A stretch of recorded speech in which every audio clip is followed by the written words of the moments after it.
Meet the editors. Hello, good evening. പ്രതിദിന വാർത്താ വിശകലന പരിപാടി മീറ്റ് ദി എഡിറ്റേഴ്സ് ആരംഭിക്കുന്നു. എല്ലാ പ്രിയ പ്രേക്ഷകർക്കും സ്വാഗതം. കോട്ടയം മെഡിക്കൽ കോളേജിലെ അപകടത്തിൽ മന്ത്രി വീണ ജോർജിനെതിരെ പ്രതിഷേധം ശക്തമാകുന്നതിനിടെ സർക്കാരിനെ വെട്ടിലാക്കി വീണ്ടും സജി ചെറിയാൻ. ഡെങ്കിപ്പനി ബാധിച്ച സർക്കാർ ആശുപത്രിയിൽ ചികിത്സ തേടിയ താൻ ജീവൻ നഷ്ടമാവുന്ന ഘട്ടത്തിൽ സ്വകാര്യ ആശുപത്രിയിലെത്തി ജീവൻ നിലനിർത്തുകയായിരുന്നുവെന്നാണ് മന്ത്രി പറഞ്ഞത്. കേൾക്കാം. കേരളത്തിലെ ആരോഗ്യമേഖല ലോകോത്തര നിലവാരത്തിലുള്ളതാണെന്ന് CPIM നേതാക്കൾ എണ്ണി പറയുമ്പോഴാണ് മന്ത്രിസഭയിലെ ഒരംഗം അതിന് വിപരീതമായ അഭിപ്രായവുമായി രംഗത്തെത്തിയത്. പ്രസംഗത്തിന്റെ ആകെ തുക ആരോഗ്യമന്ത്രിക്ക് സംരക്ഷണ കവചം ഒരുക്കുക എന്നതായിരുന്നുവെങ്കിലും അതിനുപയോഗിച്ച ഉദാഹരണം പക്ഷേ കൈവിട്ടുപോയി. ഡെങ്കു ബാധിച്ച് സർക്കാർ ആശുപത്രിയിൽ ചികിത്സ തേടിയ ഘട്ടത്തിൽ ജീവൻ നഷ്ടമാകുമെന്ന സാഹചര്യത്തിലാണ് ചികിത്സ സ്വകാര്യ ആശുപത്രിയിലേക്ക് മാറ്റിയതെന്ന് മന്ത്രി സജി ചെറിയാൻ. ഏതാശുപത്രിയാണോ ആദ്യം നല്ല ട്രീറ്റ്മെന്റ് കിട്ടുന്ന അങ്ങോട്ട് പോകും. ഡെങ്കിപ്പനി വന്നപ്പോൾ 2019 ഞാൻ ഗവൺമെന്റ് ആശുപത്രിയിലായിരുന്നു. ഗവൺമെന്റ് ആശുപത്രി ചികിത്സ കൊണ്ട് ഞാൻ മരിക്കാൻ സാധ്യത വന്നപ്പോൾ എന്നെ അമൃതയെ കൊണ്ടുവന്ന് ശുപാർശ ചെയ്തു. എന്നെ അമൃതയെ കൊണ്ടുപോയി. ഞാൻ അവിടെ ചെന്ന് 14 ദിവസം ബോധമില്ലായിരുന്നു. ഞാൻ രക്ഷപ്പെട്ടു. ലക്ഷ്യം പിന്തുണയായിരുന്നുവെങ്കിലും സംഭവിച്ചത് മറിച്ചാണ്. വാക്കുകൾ വിവാദമായപ്പോൾ പതിവ് പല്ലവി ആവർത്തിക്കുകയാണ് മന്ത്രി. വാക്കുകൾ തെറ്റായി വ്യാഖ്യാനിച്ചു എന്നാണ് വിശദീകരണം. രോഗം എന്താണെന്നും അതിന്റെ തീവ്രത എന്തുമാത്രമുണ്ടെന്നും മനസ്സിലാക്കിയ സർക്കാർ ആശുപത്രിയിലെ ഡോക്ടർമാർ സ്വകാര്യ ആശുപത്രി റഫർ ചെയ്തു എന്ന് പറയുന്നതിൽ എന്ത് തെറ്റാണെന്ന് മന്ത്രി ചോദിക്കുന്നു. എന്റെ അസുഖം വന്നപ്പോൾ ഒരു ചെറിയ സർക്കാർ ആശുപത്രി പോയപ്പോൾ അവർ ഉപദേശിച്ചത് എന്റെ വീട്ടുകാരോട് ആരോഗ്യപരമായി കുഴപ്പമുള്ള അസുഖമാണ്, എത്രയും വേഗം നിങ്ങൾ അമൃത ഹോസ്പിറ്റലിൽ കൊണ്ടുപോകാൻ പറഞ്ഞു. അമൃത ഹോസ്പിറ്റലിൽ കൊണ്ടുപോയി. അമൃത ഹോസ്പിറ്റലിൽ വിദഗ്ധമായ ചികിത്സ കിട്ടി എന്ന് പറഞ്ഞാൽ അമൃത ഹോസ്പിറ്റലിലെ ചികിത്സ കൊണ്ടാണ് അന്നേരം എനിക്ക് രക്ഷപ്പെടാം. സ്വകാര്യ മേഖലയ്ക്ക് വേണ്ടി സർക്കാർ ആശുപത്രികളെ ബലിയാടാക്കുന്നുവെന്ന പ്രതിപക്ഷ ആരോപണം കത്തി നിൽക്കുമ്പോഴാണ് മന്ത്രിയുടെ തുറന്നു പറച്ചിൽ. സജി ചെറിയാന്റെ വാവിട്ട വാക്കുകൾ സർക്കാരിന് തലവേദനയാകുന്നത് ഇതാദ്യമായല്ല. കേരളയിലും ഭരണഘടനയിലും ഹേമ കമ്മിറ്റിയിലുമെല്ലാം സജി ചെറിയാന്റെ അഭിപ്രായങ്ങൾ വ്യത്യസ്തമായിരുന്നു. അന്നെല്ലാം പ്രതിരോധം തീർത്ത് പാർട്ടി സജി ചെറിയാനൊപ്പം നിൽക്കുകയും ചെയ്തു.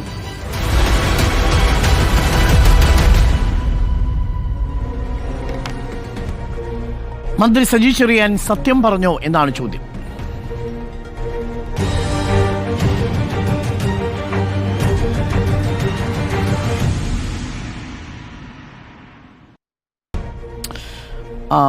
മന്ത്രി സജി ചെറിയാൻ സത്യം പറഞ്ഞോ?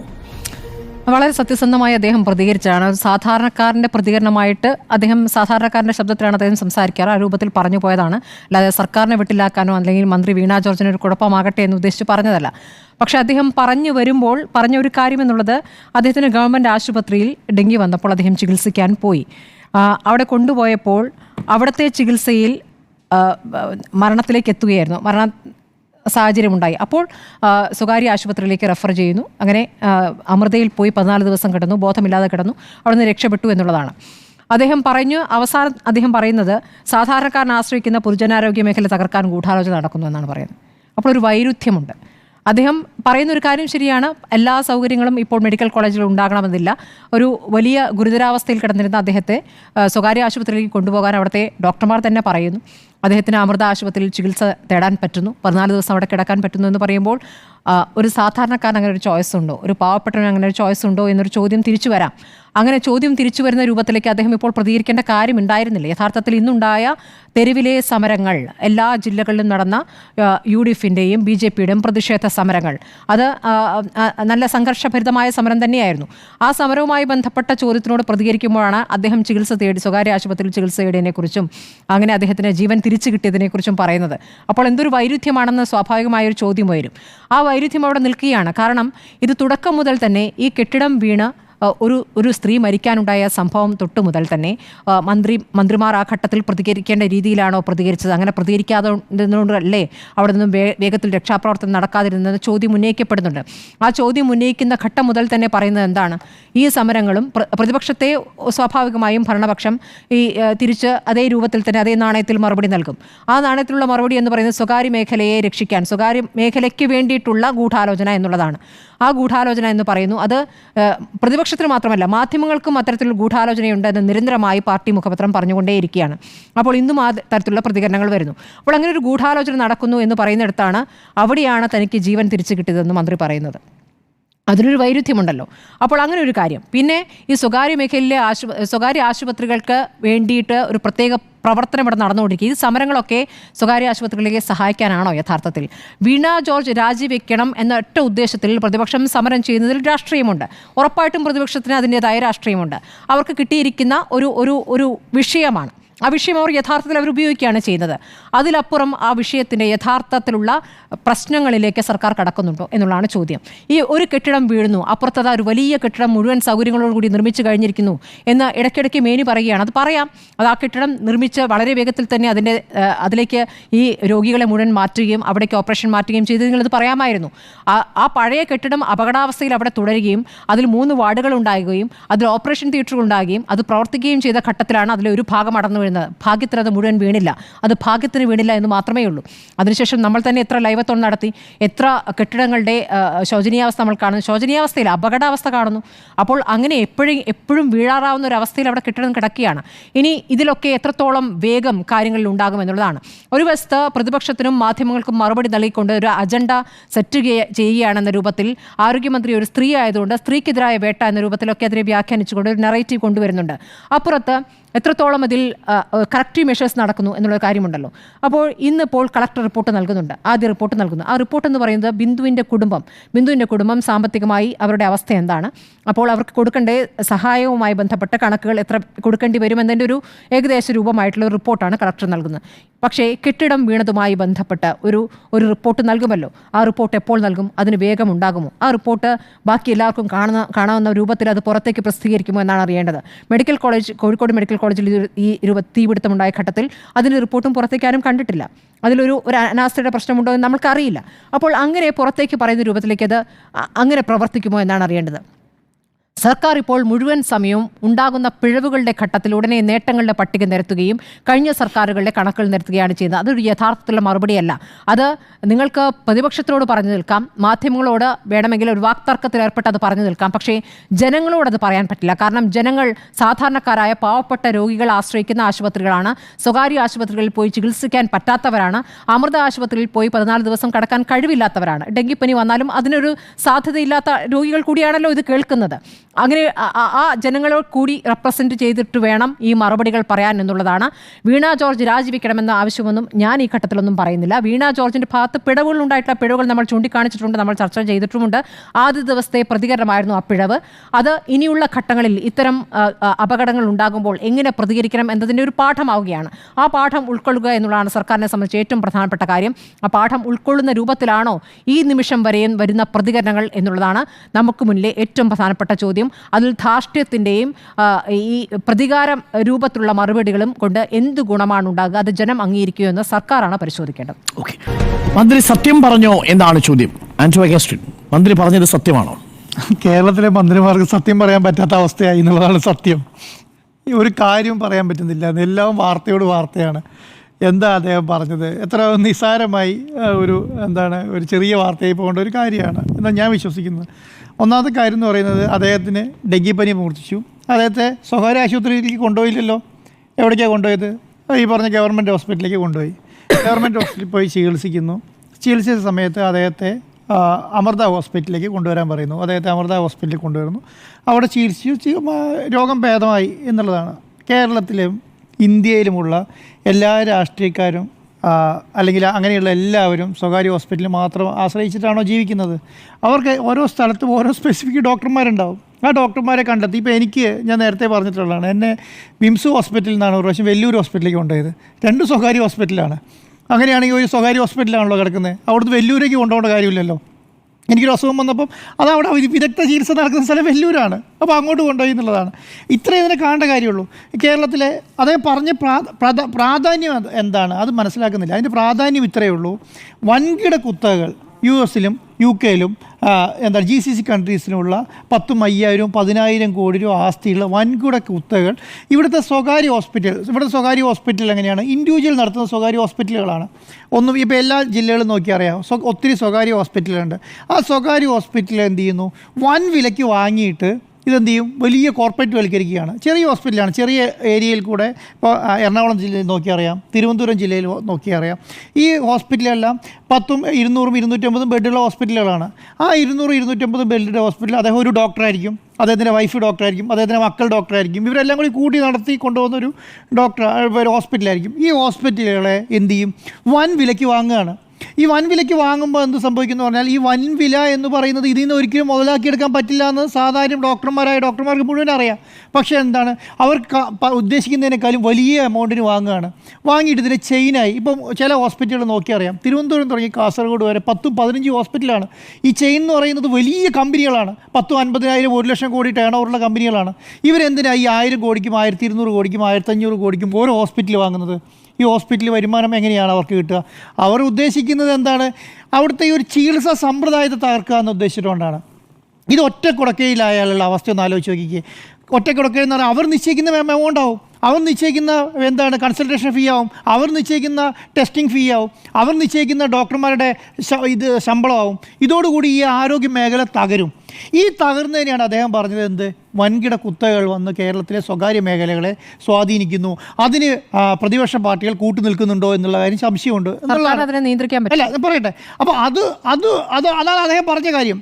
പക്ഷേ അതെന്താക്കി, സ്വകാര്യ മേഖലയിലെ ഹോസ്പിറ്റലിൽ നിന്ന് ഉദ്ദേശിച്ച് മാത്രമാക്കി. സ്വകാര്യ മേഖലയിലെ ഹോസ്പിറ്റൽ എന്താണ്, ഇപ്പം എൻ്റെ നാട്ടിലൊക്കെ ചെറിയ ഹോസ്പിറ്റലുകളുണ്ട്, എല്ലാം സ്വകാര്യ ഹോസ്പിറ്റലുകളാണ്. അവിടെയൊന്നും പ്രാഥമിക ആരോഗ്യ കേന്ദ്രങ്ങളൊന്നും ഈ രീതിയിൽ വലുതായിട്ട് വളർന്നിട്ടില്ല. അവിടെ എന്താണ് ഒരു പ്രാഥമിക ആരോഗ്യ കേന്ദ്രം എന്ന് പറഞ്ഞാൽ, സാധാരണക്കാരായ ഒന്നോ രണ്ടോ ഡോക്ടർമാരുണ്ടാവും, ഒരു 5-8 നേഴ്സുമാരുണ്ടാവും. അവരവിടെ പ്രാഥമികമായി ചികിത്സ നടത്തും. അത് കഴിഞ്ഞിട്ട് അടുത്ത ഹോസ്പിറ്റലിലേക്ക് റെഫർ ചെയ്യും. അവരെ കൂടെ അതേ ചെയ്യാൻ പറ്റുള്ളൂ. അവിടെ എക്യുപ്മെൻ്റ് ഇല്ല. അങ്ങനെ ഒരു എക്യുപ്മെൻറ്റ് നടത്തിയ ഒരു പ്രാഥമിക ആരോഗ്യ കേന്ദ്രം നടത്തിക്കൊണ്ട് പോകാനും കഴിയില്ല. അപ്പോൾ എന്ത് ചെയ്യും, അവരാണ് സ്വത്തടുത്തുള്ളത്. അപ്പോൾ കേരളത്തിലെ മിഷണറിമാർ നടത്തുന്ന എത്ര ഹോസ്പിറ്റലുകളുണ്ട്, എത്ര സിസ്റ്റേഴ്സ് അച്ഛന്മാർ നടത്തുന്ന ഹോസ്പിറ്റൽ, സഭ നടത്തുന്ന എത്ര ഹോസ്പിറ്റലുണ്ട്, മുസ്ലിം സംഘടനകൾ നടത്തുന്ന ഹോസ്പിറ്റലുകളുണ്ട്, ഹിന്ദു സംഘടനകൾ നടത്തുന്ന ഹോസ്പിറ്റലുണ്ട്. ഇവരൊക്കെ നടത്തുന്ന ഹോസ്പിറ്റലുകൾ ഒരിക്കലും ഞാൻ വിചാരിക്കുന്നില്ല വലിയ കോടിക്കണക്കിന് രൂപ കുത്തകൾക്ക് വേണ്ടിയിട്ട് ചെയ്യാൻ വേണ്ടിയിട്ടാണെന്നും ഞാൻ വിചാരിക്കുന്നില്ല. വളരെ ആത്മാർത്ഥ സിസ്റ്റേഴ്സൊക്കെ നടത്തുന്ന ഹോസ്പിറ്റൽ പറഞ്ഞാൽ വളരെ തുച്ഛമായ രീതി അവരാണ് എനിക്ക് തോന്നുന്നത് ക്രിസ്ത്യൻ സമൂഹം വലിയ രീതിയിൽ അതിനകത്ത് സ്പെൻഡ് ചെയ്യുന്നുണ്ട്. അപ്പോൾ അവരുദ്ദേശിക്കും വലിയ രീതി കുത്തകളായിട്ടൊന്നുമല്ല. പക്ഷേ എന്താണ്, അവരെയാണ് ഈ സ്വകാര്യ ഹോസ്പിറ്റൽ എന്ന് പറയേണ്ടത്, മറ്റേകളെ കുത്തകളെന്ന് പറയേണ്ടത്. ഇതിൻ്റെ ഒരു ഡെഫിനിഷനാണ്, ഈ 2 വാക്കുകളുടെ ഡെഫിനിഷൻ ഞാൻ പറഞ്ഞു വരുന്നത്. അപ്പോൾ ഇതിനൊരു വലിയ രീതിയിൽ കുത്തകളായിട്ടും ഈ സ്വകാര്യ ഹോസ്പിറ്റൽ. അപ്പം സ്വകാര്യ ഹോസ്പിറ്റലിൽ നിന്ന് ഇപ്പം ഞാൻ പറയാം, ഇപ്പോൾ എറണാകുളത്തെ നല്ല ഹോസ്പിറ്റലുണ്ട്, ചെറിയ ഹോസ്പിറ്റലാണ്, 10, 150, 200 ബെഡുള്ള ഹോസ്പിറ്റലാണ്. ഇതൊരു 4 വലിയ കമ്പനികൾ വന്നിട്ട് മൊത്തത്തിലങ്ങ് പർച്ചേസ് ചെയ്ത് കഴിഞ്ഞാൽ കേരളത്തിൽ എറണാകുളത്ത് പിന്നെ ഏതോ ഹോസ്പിറ്റലുള്ളത്, ഏത് ഹോസ്പിറ്റലിൽ നമുക്ക് പോകാൻ പറ്റും? ഇവിടുത്തെ പിന്നെ അവരോട് തർക്കിക്കാൻ കഴിയില്ല. കാരണം അവരുടെ മാനേജ്മെൻറ്റ് ഇരിക്കുന്ന ഡൽഹിയിലും ബോംബെയിലും UK-ലും US-ലൊക്കെയാണ്. നമുക്ക് അവരോട് വാർത്ത കൊടുത്തിട്ട് കാര്യമില്ല. അപ്പോൾ നമ്മളിപ്പോൾ ഒരു സാധാരണ ഒരു സ്വകാര്യ ഹോസ്പിറ്റലിൽ ഒരു വാർത്ത കൊടുത്താൽ റിയാക്ഷൻ ഉണ്ടാവും. എന്തൊരു കറക്റ്റീവ് മെഷേഴ്സ് എടുത്ത് അത് തിരുത്തും. അയ്യോ, ഇനി ഈ ഹോസ്പിറ്റലിൽ ഇങ്ങനെ ഒരു പ്രശ്നം വന്നാൽ ഒരു പേരുദോഷമാവും എന്ന് വിചാരിക്കും. പക്ഷേ ഈ സ്വകാര്യ കുത്തകൾ വന്നിട്ട് ഇത് ഏറ്റെടുത്താൽ നമ്മൾ വാർത്ത കൊടുത്തിട്ട് വല്ല കാര്യമുണ്ടോ? കേരളത്തിൽ മാധ്യമങ്ങൾ വാർത്ത കൊടുത്ത കാര്യമുണ്ടോ? ഇപ്പോൾ അദാനിക്കെതിരെ വാർത്ത കൊടുത്താൽ കേരളത്തിൽ എന്ത് നടക്കും? അംബാനിക്കെതിരെ വാർത്ത കൊടുത്താൽ എന്ത് കാര്യം? റിലയൻസിനെതിരെ വാർത്ത കൊടുത്താൽ ഇന്ത്യയിൽ എന്ത് നടക്കും? ടാറ്റയ്ക്കെതിരെ വാർത്ത കൊടുത്താൽ എന്ത് നടക്കും? ഒന്നും നടക്കില്ല. കാരണം അവരെ സംബന്ധിച്ചിടത്തോളം ഒരു ഹോസ്പിറ്റൽ എന്ന് പറഞ്ഞാൽ അവർക്ക് പീനട്സാണ്, അവരത് ആ രീതിയിൽ കൈകാര്യം ചെയ്യുള്ളൂ. ഇതിനെയാണ് അദ്ദേഹം അഡ്രസ്സ് ചെയ്തത്. ഇതിങ്ങനെ വളരാൻ പാടില്ല. കേരളത്തിലേക്ക് കേരളത്തിലെ ആരോഗ്യ മേഖല തകർക്കുക. കേരളത്തിലെ ആരോഗ്യ മേഖല എന്ന് പറയുന്നത് സ്വകാര്യ മേഖലയും ഈ പറയുന്ന ഗവൺമെൻറ്റിൻ്റെ ആരോഗ്യ സംവിധാനങ്ങളും കൂടിയതാണ് ഈ കേരളത്തിലെ ആരോഗ്യ മേഖല എന്ന് പറയുന്നത്. അതുകൊണ്ടാണല്ലോ ഈ പറഞ്ഞ ഒരു സ്ക്വയർ കിലോമീറ്ററിൽ 850 ആൾക്കാർ തിങ്ങിത്തറക്കുന്ന സ്ഥലത്ത് ഈ ഹോസ്പിറ്റൽ ഉണ്ടെങ്കിൽ മാത്രമേ പറ്റുള്ളൂ. ഇത് മുഴുവൻ സർക്കാർ ഫ്രീ ആയിട്ട് ചെയ്യാം എന്ന് വിചാരിച്ചാൽ ലോകത്ത് എവിടെയെങ്കിലും നടക്കുമോ? ഏതെങ്കിലും നടക്കുമോ? ഇപ്പോൾ ഇന്ന് ഒരു എക്യുപ്മെൻറ്റ് വന്നു. ഈ എക്യുപ്മെൻറ്റ് ഇന്ന് പർച്ചേസ് ചെയ്യാൻ ആരെ കൊണ്ടെങ്കിലും പറ്റുമോ? സർക്കാരിനെ കൊണ്ട് പറ്റുമോ? ഒരു എക്യുപ്മെൻറ്റ് വില 3-4 കോടിയാണ്. സ്വകാര്യ മേഖലയ്ക്ക് പറ്റും. കാരണം എന്താണ്, അവർക്ക് മുതൽ മുടക്കുന്നത് ജനങ്ങളോട് തന്നെ പിരിച്ച് അവർ ആ സാധനം ഇൻവെസ്റ്റ് ചെയ്ത് അതിന് 10-20% ലാഭം എടുക്കുമായിരിക്കും. പക്ഷേ മറ്റേതെങ്ങനെയാണ്? മറ്റേതെന്ന് പറയുന്നത് വലിയ രീതിയിലുള്ള ഇൻവെസ്റ്റ്മെൻറ്റ് സർക്കാരിനെ കൊണ്ട് നടത്താൻ പറ്റില്ല. ഇപ്പോൾ കേരളത്തിലെ മെഡിക്കൽ കോളേജിൽ മുഴുവൻ സർക്കാർ നടത്താൻ പറ്റുമോ? അല്ലെങ്കിൽ അതിലേക്കുള്ള എക്യുപ്മെൻറ്റ് മുഴുവൻ മണിക്കൂർ വെച്ച് മാറ്റാൻ പറ്റുമോ? ടെക്നോളജി അത്ര സ്പീഡാണ്. ഇപ്പോൾ റിപ്പോർട്ടർ TV തുടങ്ങി 2 വർഷം മുന്നേ അല്ലേ, അന്ന് മേടിക്കുക എക്യുപ്മെൻ്റ് ആണോ ഇന്നുള്ളത്? ഇന്ന് നമ്മളോട് AMC എടുക്കാൻ വരുന്ന ആൾക്കാർ വന്ന് ചോദിക്കുകയാണ്, സാറേ അത് മാറിയിട്ടോ, ആ ടെക്നോളജി മാറി, പുതിയ ടെക്നോളജി വന്നു, നമുക്ക് അതിൻ്റെ അപ്ഡേഷൻ വേണ്ടത് ചോദിക്കുകയാണ്. അത്രയും മാറ്റാണ് വന്നുകൊണ്ടിരിക്കുന്നത്. അങ്ങനെ ഇൻവെസ്റ്റ് ചെയ്യാൻ പറ്റില്ല കേരള സർക്കാരിനെ സംബന്ധിച്ചിടത്തോളം. അത് അത്ര ഫണ്ട് കേരള സർക്കാർ എടുത്തത്. എവിടുന്ന വരുമാനം? ഈ ജനങ്ങളെ കുത്തിപ്പിടിച്ചിട്ട് മാത്രം ഇങ്ങനെ വരുമാനം ഉണ്ടാക്കാൻ പറ്റുമോ? പറ്റുമല്ലോ. അപ്പോൾ ഇതിനെയാണ് അദ്ദേഹം എതിർത്തത്. അത് നല്ല കാര്യമാണെന്നാണ് ഞാൻ പറയുന്നത്. ഇത് അഡ്രസ്സ് ചെയ്യേണ്ട കാര്യമാണ്. കേരളത്തിലെ സ്വകാര്യ മേഖലയിൽ കുത്തകൾ വാങ്ങുന്ന കാര്യം അഡ്രസ്സ് ചെയ്യേണ്ട കാര്യമല്ലേ? അത് അഡ്രസ്സ് ചെയ്യണം. പക്ഷേ ഫോക്കസ് മാറിപ്പോയി. അദ്ദേഹം പറഞ്ഞോടുകൂടിയിട്ട് ചെറിയ ഫോക്കസ് തെറ്റിപ്പോയതാണ്. അദ്ദേഹം പറഞ്ഞു സ്വകാര്യ മേഖലയിൽ ചികിത്സ കിട്ടാത്തതുകൊണ്ടല്ല ഉദ്ദേശിച്ചത്. കാരണം പുള്ളിക്ക് എപ്പോഴും പറ്റുന്നൊരവസ്ഥ എന്ന് പറയുന്നത് പുള്ളിനെ ഈ പറയുന്ന മനസ്സിൽ ഉദ്ദേശിക്കുന്നത് വേറൊന്നും പുറത്ത് വരുന്ന വേറൊന്നുള്ള ചെറിയ മിസ്റ്റേക്ക് പറ്റിയെന്നുള്ളതോ അതായത് കുറ്റം പറയേണ്ട കാര്യമായിട്ടെന്ന് എനിക്ക് തോന്നിയിട്ടില്ല. ഉദ്ദേശം അത് തന്നെയാണ്. പക്ഷേ കേരളത്തിലെ ആരോഗ്യ മേഖല നന്നാകേണ്ടതുണ്ട്, ഇനിയും നന്നാകണം. നല്ലതല്ല എന്നുള്ളതല്ല, ലോകത്തിലെ ഏറ്റവും നല്ലതാണ്. പക്ഷേ മലയാളികളും അങ്ങനെയാണ്. നമ്മൾ മലയാളികളെ കുറിച്ച് നമ്മൾ ഈ വയനാട് ദുരന്തം ഉണ്ടായപ്പോൾ പറഞ്ഞല്ലോ, കുറേ വീടുകൾ ഒലിച്ചുപോയി. എന്നിട്ട് കേന്ദ്രം തന്നത് 1.5 ലക്ഷമാണ്. അപ്പോൾ 1.5 ലക്ഷം തരാനുള്ള കാരണം എന്താ? പിന്നെ യു പിയിലും ഗുജറാത്തിലും ആന്ധ്രയിലുള്ള വീടുകളുടെയൊക്കെ വില എന്ന് പറയുന്നത് 1.5 ലക്ഷമാണ്. അപ്പോൾ ഇന്ത്യയിലുള്ള മൊത്തം ഒറ്റ ഇതെടുത്തിട്ട് കേരളത്തിലെ ജനങ്ങൾക്ക് 1.5 ലക്ഷം തരാൻ കേരളത്തിലെ ജനങ്ങൾ സമ്മതിച്ചോ? 25 ലക്ഷവും 30 ലക്ഷവും 50 ലക്ഷവും മുടക്കി വീടുകളാണ് ജനങ്ങൾ താമസിക്കുന്ന കേരളത്തിൽ. ഇതുപോലെ തന്നെയാണ് ഇവിടുത്തെ അവസ്ഥ. പക്ഷേ എന്ന് വെച്ചാൽ നമ്മൾ ഒരു നിലയിലുള്ള വീട്ടുകാർ 2 നിലയിലേക്ക് 3 നിലയിലേക്ക് മാറുന്ന അവസ്ഥയിലേക്കാണ് കേരളം. അത്രയും വലുതായിട്ട് നമ്മുടെ സംവിധാനം വികസിച്ചു എന്നുള്ളതാണ്. അപ്പോൾ ആ സംവിധാനം വെച്ചിട്ട് കേരളത്തിലെ ആരോഗ്യ മേഖല ഇനിയും മുന്നോട്ട് വരണം എന്നുള്ളത്, അതിനെക്കുറിച്ചാണ് അഡ്രസ്സ് ചെയ്യേണ്ടത്. ഞാൻ ഈ സമരത്തെക്കുറിച്ച് മിനിഞ്ഞാന്ന് പറഞ്ഞ പോലെ തന്നെയാണ്, സമരം നടത്തുന്നതിന് രാജിവെക്കാനാവരുത്. ഒരു മന്ത്രീനെ, ഒരു ജനപ്രതിനിധിനെ കേരളം തിരഞ്ഞെടുത്ത് വിടുന്നതിനാണ്, രാജിവെപ്പിക്കാൻ വേണ്ടിയിട്ടല്ലല്ലോ. അതെല്ലാവരും വീണ ജോർജ് 5 പ്രാവശ്യം മന്ത്രിയായ മന്ത്രിയൊന്നുമല്ലല്ലോ, ആദ്യത്തെ മന്ത്രിയാണ്. തെറ്റ് സംഭവിച്ചിട്ടുണ്ടാവാം.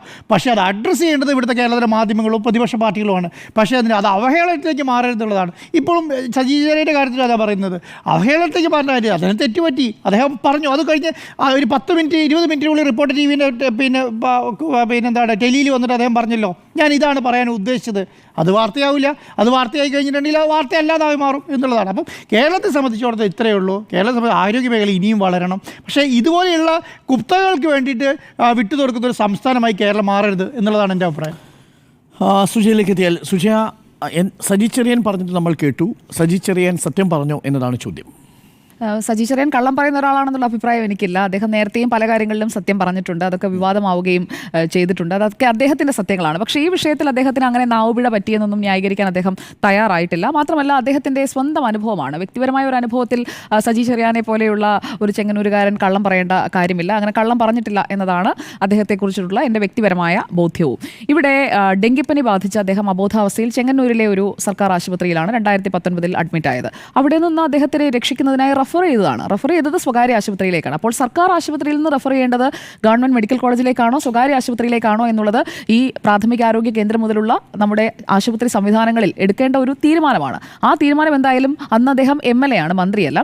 ഒരു MLAയുടെ കാര്യത്തിൽ സ്വകാര്യ ആശുപത്രിയാണ് നല്ലത് എന്നൊരു ഡിസിഷൻ അവിടെ ഉണ്ടാവുകയാണ്. അപ്പോൾ നമ്മുടെ ആരോഗ്യവകുപ്പ് ആ രീതിയിലാണ് ക്രമീകരണങ്ങൾ വരുത്തിയിരിക്കുന്നത് എന്നതാണോ അവിടെ നിന്ന് മനസ്സിലാക്കേണ്ടത് എന്നൊരു ചോദ്യം അവിടെ നിൽക്കുന്നുണ്ട്. കാരണം മെഡിക്കൽ കോളേജിലേക്ക് റെഫർ ചെയ്യാമായിരുന്നു, ഞാൻ അബോധാവസ്ഥയിലാണ്, എനിക്കതുകൊണ്ട് തീരുമാനമെടുക്കാൻ കഴിയുന്ന സാഹചര്യമല്ലല്ലോ എന്ന് സജി ചെറിയാൻ നമ്മളോട് സംസാരിക്കുമ്പോൾ വളരെ AK ബാലൻ സഖാവിൻ്റെ ഭാഷയിൽ ക്രിസ്റ്റൽ ക്ലിയർ ആയിട്ട് അദ്ദേഹം അതിൽ പറയുകയും ചെയ്തിട്ടുണ്ട്. അപ്പോൾ അദ്ദേഹമല്ല തീരുമാനമെടുത്തത്, അവിടെ ഉണ്ടായിരുന്ന ഡോക്ടറാണ്. അപ്പോൾ ബെസ്റ്റ് ട്രീറ്റ്മെൻറ്റ് MLA ആയ സജി ചെറിയാന് കിട്ടുക കൊച്ചിയിലെ അമൃത ആശുപത്രിയിലാണ്. അതുകൊണ്ട് ചെങ്ങന്നൂരിൽ നിന്ന് അദ്ദേഹത്തെ കൊച്ചിയിലെ അമൃത ആശുപത്രിയിലേക്ക് ഷിഫ്റ്റ് ചെയ്യാനായിട്ടുള്ള ഒരു തീരുമാനം എടുക്കുകയാണ്. അതിനിടയിലുള്ള മെഡിക്കൽ കോളേജിലേക്ക് കൊണ്ടുപോകാനുള്ള തീരുമാനം അവിടെ ഉണ്ടാകുന്നില്ല. അപ്പോൾ ഈ റെഫർ ചെയ്യുമ്പോൾ സ്വകാര്യ ആശുപത്രിയിലേക്ക് റെഫർ ചെയ്യണോ അതോ മെഡിക്കൽ കോളേജുകളിലേക്കാണോ റെഫർ ചെയ്യേണ്ടത്? ആ ഒരു ചോദ്യം എന്തായാലും അദ്ദേഹത്തിൻ്റെ ഈ സൗണ്ട് ബൈറ്റോട് കൂടി അത് അന്തരീക്ഷത്തിൽ ഇപ്പോഴും നിൽക്കുന്നുണ്ട് എന്നത് ഒരു വസ്തുതയാണ്.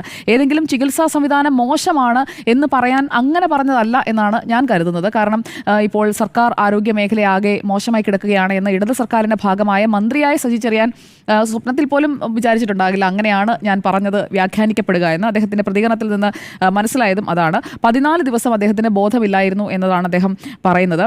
ഇവിടെ സർക്കാർ ആശുപത്രിയിൽ ചികിത്സ തുടർന്നിരുന്നെങ്കിൽ ഞാൻ മരിച്ചേനെ, അദ്ദേഹത്തിൻ്റെ മരണം സംഭവിച്ചേനെ എന്നുള്ള ഒരു ഘട്ടത്തെക്കുറിച്ചൊക്കെയാണ് പറയുന്നത്. അതൊരു വളരെ പേഴ്സണലായിട്ടുള്ളൊരു എക്സ്പീരിയൻസ് ആണ്. ആരായാലും, ഏത് മനുഷ്യനായാലും, അത് MLA ആയാലും മന്ത്രിയായാലും സാധാരണക്കാരനായാലും ജീവൻ രക്ഷിക്കാനായിട്ടുള്ള ഓപ്ഷനെ നോക്കുകയുള്ളൂ. നേരത്തെ ആൻഡ്രൂ സാർ സൂചിപ്പിച്ചതുപോലെ വെല്ലൂരിലേക്ക് കൊണ്ടുപോകാനായി തീരുമാനിച്ചത് ആ ആശുപത്രിയിൽ ചികിത്സ തുടർന്നാൽ ഒരു പക്ഷേ ജീവൻ രക്ഷിക്കാൻ കഴിയില്ല. അതുകൊണ്ടാണ് മികച്ച സൗകര്യമുള്ള മറ്റൊരു നല്ല ആശുപത്രിയിലേക്ക്, മറ്റേ ആശുപത്രി മോശമായതുകൊണ്ടല്ല, അതിനേക്കാൾ സംവിധാനങ്ങൾ മികച്ചതായതുകൊണ്ട് അതുകൊണ്ടാണ് കൊണ്ടുപോകുന്നത്. അതുപോലെ തന്നെയാണ് സജി ചെറിയാൻ്റെ കാര്യത്തിലും സംഭവിച്ചത്. ഇവിടെ പ്രതിപക്ഷം ഇത് എന്തായാലും ഉപയോഗിക്കും. കാരണം മന്ത്രി തന്നെ സ്വകാര്യ ആശുപത്രിയിലേക്കാണ് പോയത്. കാരണം കഴിഞ്ഞ ദിവസങ്ങളിലൊക്കെ മന്ത്രി V ശിവൻകുട്ടി, അദ്ദേഹത്തിന്റെ ഭാര്യ R പാർവതീദേവി, മന്ത്രി MB രാജേഷ് നെഞ്ചുവേദന വന്നപ്പോൾ ആദ്യം ഒരു സ്വകാര്യ ആശുപത്രിയിലേക്ക് പോവുകയും ലിസി ആശുപത്രിയിൽ ചികിത്സ തേടിയതും അതൊക്കെ വെച്ചുള്ള വാർത്തകളൊക്കെ ഒരു ഭാഗത്തുകൂടി ഈ ദേശാഭിമാനിയുടെ ഭാഷയിൽ പറഞ്ഞാൽ വലതുപക്ഷ മാധ്യമങ്ങൾ നല്ല രീതിയിൽ പ്രചരിപ്പിക്കുന്നുണ്ട്. അപ്പോൾ അതിലേക്ക് ചേർത്ത് വെക്കാവുന്ന ഒരു പ്രതികരണമായി മന്ത്രി സജി ചെറിയാന്റെ പ്രതികരണവും മാറുകയാണ് എന്നാണ് ഞാൻ മനസ്സിലാക്കുന്നത്. കാരണം അത് വിവാദമാക്കാൻ ആഗ്രഹിക്കുന്ന ആളുകൾ ആ രീതിയിൽ അതിനെ ഉപയോഗിക്കാൻ തുടങ്ങിയിട്ടുണ്ട്. ആ രീതിയിൽ അത് കത്തിച്ചു നിർത്തിയാൽ മന്ത്രി തന്നെ ആരോഗ്യ വകുപ്പിനെ തള്ളിപ്പറഞ്ഞു. അതും ഇപ്പോഴത്തെ ആരോഗ്യമന്ത്രിയല്ല, 2019 സംഭവം. അന്ന് ആരോഗ്യമന്ത്രി കെ ശൈലജയാണ്. ഒന്നാം പിണറായി വിജയൻ സർക്കാരിന്റെ കാലത്ത് അന്ന് മന്ത്രിയല്ലാത്ത MLA ആയ സജി ചെറിയാൻ അന്നത്തെ ആരോഗ്യമന്ത്രി കെ ശൈലജയുടെ കീഴിൽ പ്രവർത്തിക്കുന്ന ആരോഗ്യവകുപ്പിലെ ഒരു സർക്കാർ ആശുപത്രിയിൽ നിന്ന് സ്വകാര്യ ആശുപത്രിയിലേക്ക് റഫർ ചെയ്ത് ചികിത്സ തേടി അദ്ദേഹത്തിന്റെ ജീവൻ രക്ഷിച്ചു. ഇതാണല്ലോ ആ സ്റ്റേറ്റ്മെന്റിന്റെ രത്ന ചുരുക്കമെന്ന് പറയുന്നത്. അപ്പോൾ അന്നത്തെ കാലത്ത് 2019 നമ്മുടെ ആശുപത്രികളിൽ സൗകര്യങ്ങൾ ഉണ്ടായിരുന്നില്ലേ? മെഡിക്കൽ കോളേജിലേക്ക് എന്തുകൊണ്ട് കൃത്യമായി റഫർ ചെയ്തില്ല? മെഡിക്കൽ കോളേജിൽ പോയാൽ MLAയുടെ ജീവൻ രക്ഷിക്കാൻ കഴിയില്ലായിരുന്നോ? അങ്ങനെയുള്ള ചോദ്യങ്ങൾ അവിടെ നിൽക്കുന്നുണ്ട്. അത് പ്രതിപക്ഷം ചോദിക്കട്ടെ, അല്ലെങ്കിൽ ആ രീതിയിൽ വാർത്തകൾ കൊണ്ടുപോകണമെന്ന് താല്പര്യമുള്ളവർ ചോദിക്കട്ടെ. നമ്മൾ ഇതിപ്പോൾ വിശകലനത്തിന് വിധേയമാക്കുകയാണല്ലോ. ഇവിടെ ആരോഗ്യവകുപ്പിനെ ഏതെങ്കിലും തരത്തിൽ തള്ളിപ്പറയാൻ സജി ചെറിയാൻ ഉദ്ദേശിച്ചിട്ടില്ല എന്നത് അദ്ദേഹത്തിന്റെ ഒരു ഫേസ്ബുക്ക് പോസ്റ്റായി ഏതാനും മിനിറ്റുകൾക്ക് മുൻപ് വന്നിട്ടുണ്ട്. അദ്ദേഹം എന്താണ് ഉദ്ദേശിച്ചത് എന്നത് പറയുന്നുണ്ട്. ഇവിടെ പ്രതിപക്ഷത്തിന് ഗുണം കിട്ടുന്ന ഒരു ഭാഗം ഇതിലുള്ളത് സ്വകാര്യ മേഖലയ്ക്ക് ഗുണം കിട്ടാനാണ് പ്രതിപക്ഷം ഇപ്പോൾ ഈ 5 ദിവസമായി ബിന്ദുവിന്റെ മരണത്തെ തുടർന്ന് നടത്തുന്ന സമരം എന്ന ഒരു സ്റ്റേറ്റ്മെന്റ് മുഖ്യമന്ത്രിയും മന്ത്രിമാരും അതുപോലെ തന്നെ പാർട്ടി നേതാക്കളും എല്ലാവരും ആവർത്തിച്ച് പറഞ്ഞുകൊണ്ടിരിക്കുകയാണ്. അപ്പോൾ ആവർത്തിച്ച് പറഞ്ഞുകൊണ്ടിരിക്കുന്നതിന് ഒരു ബലമേവുകയാണ്. ഇവിടെ ശരിക്കും സ്വകാര്യ ആശുപത്രികളാണ് നല്ലത് എന്ന് ഒരു മന്ത്രി തന്നെ പറയുന്നു. അപ്പോൾ പിന്നെ ഞങ്ങളെ എന്തിനാണ് പറയുന്നത് എന്ന് പ്രതിപക്ഷത്തിന് തിരിച്ചു ചോദിക്കാൻ സാധിക്കും.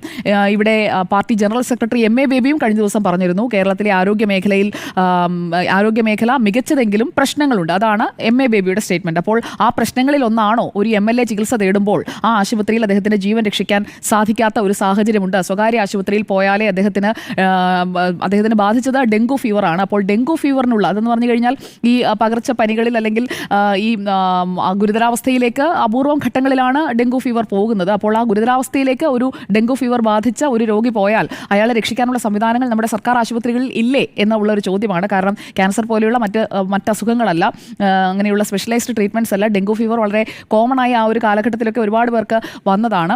അപ്പോൾ ആ ഒരു ചികിത്സയ്ക്ക് പോലും സംവിധാനങ്ങൾ 2019 ഉണ്ടായിരുന്നില്ലേ എന്ന ചോദ്യത്തിന് ഉത്തരം പറയേണ്ടത് അന്നത്തെ ആരോഗ്യമന്ത്രിയായിരുന്ന കെ ശൈലജയാണ്. അവരതിന് മറുപടി പറയുമെന്നാണ് ഞാൻ പ്രതീക്ഷിക്കുന്നത്. എന്തുകൊണ്ടാണ് മെഡിക്കൽ കോളേജിലേക്ക് റഫർ ചെയ്യാതെ?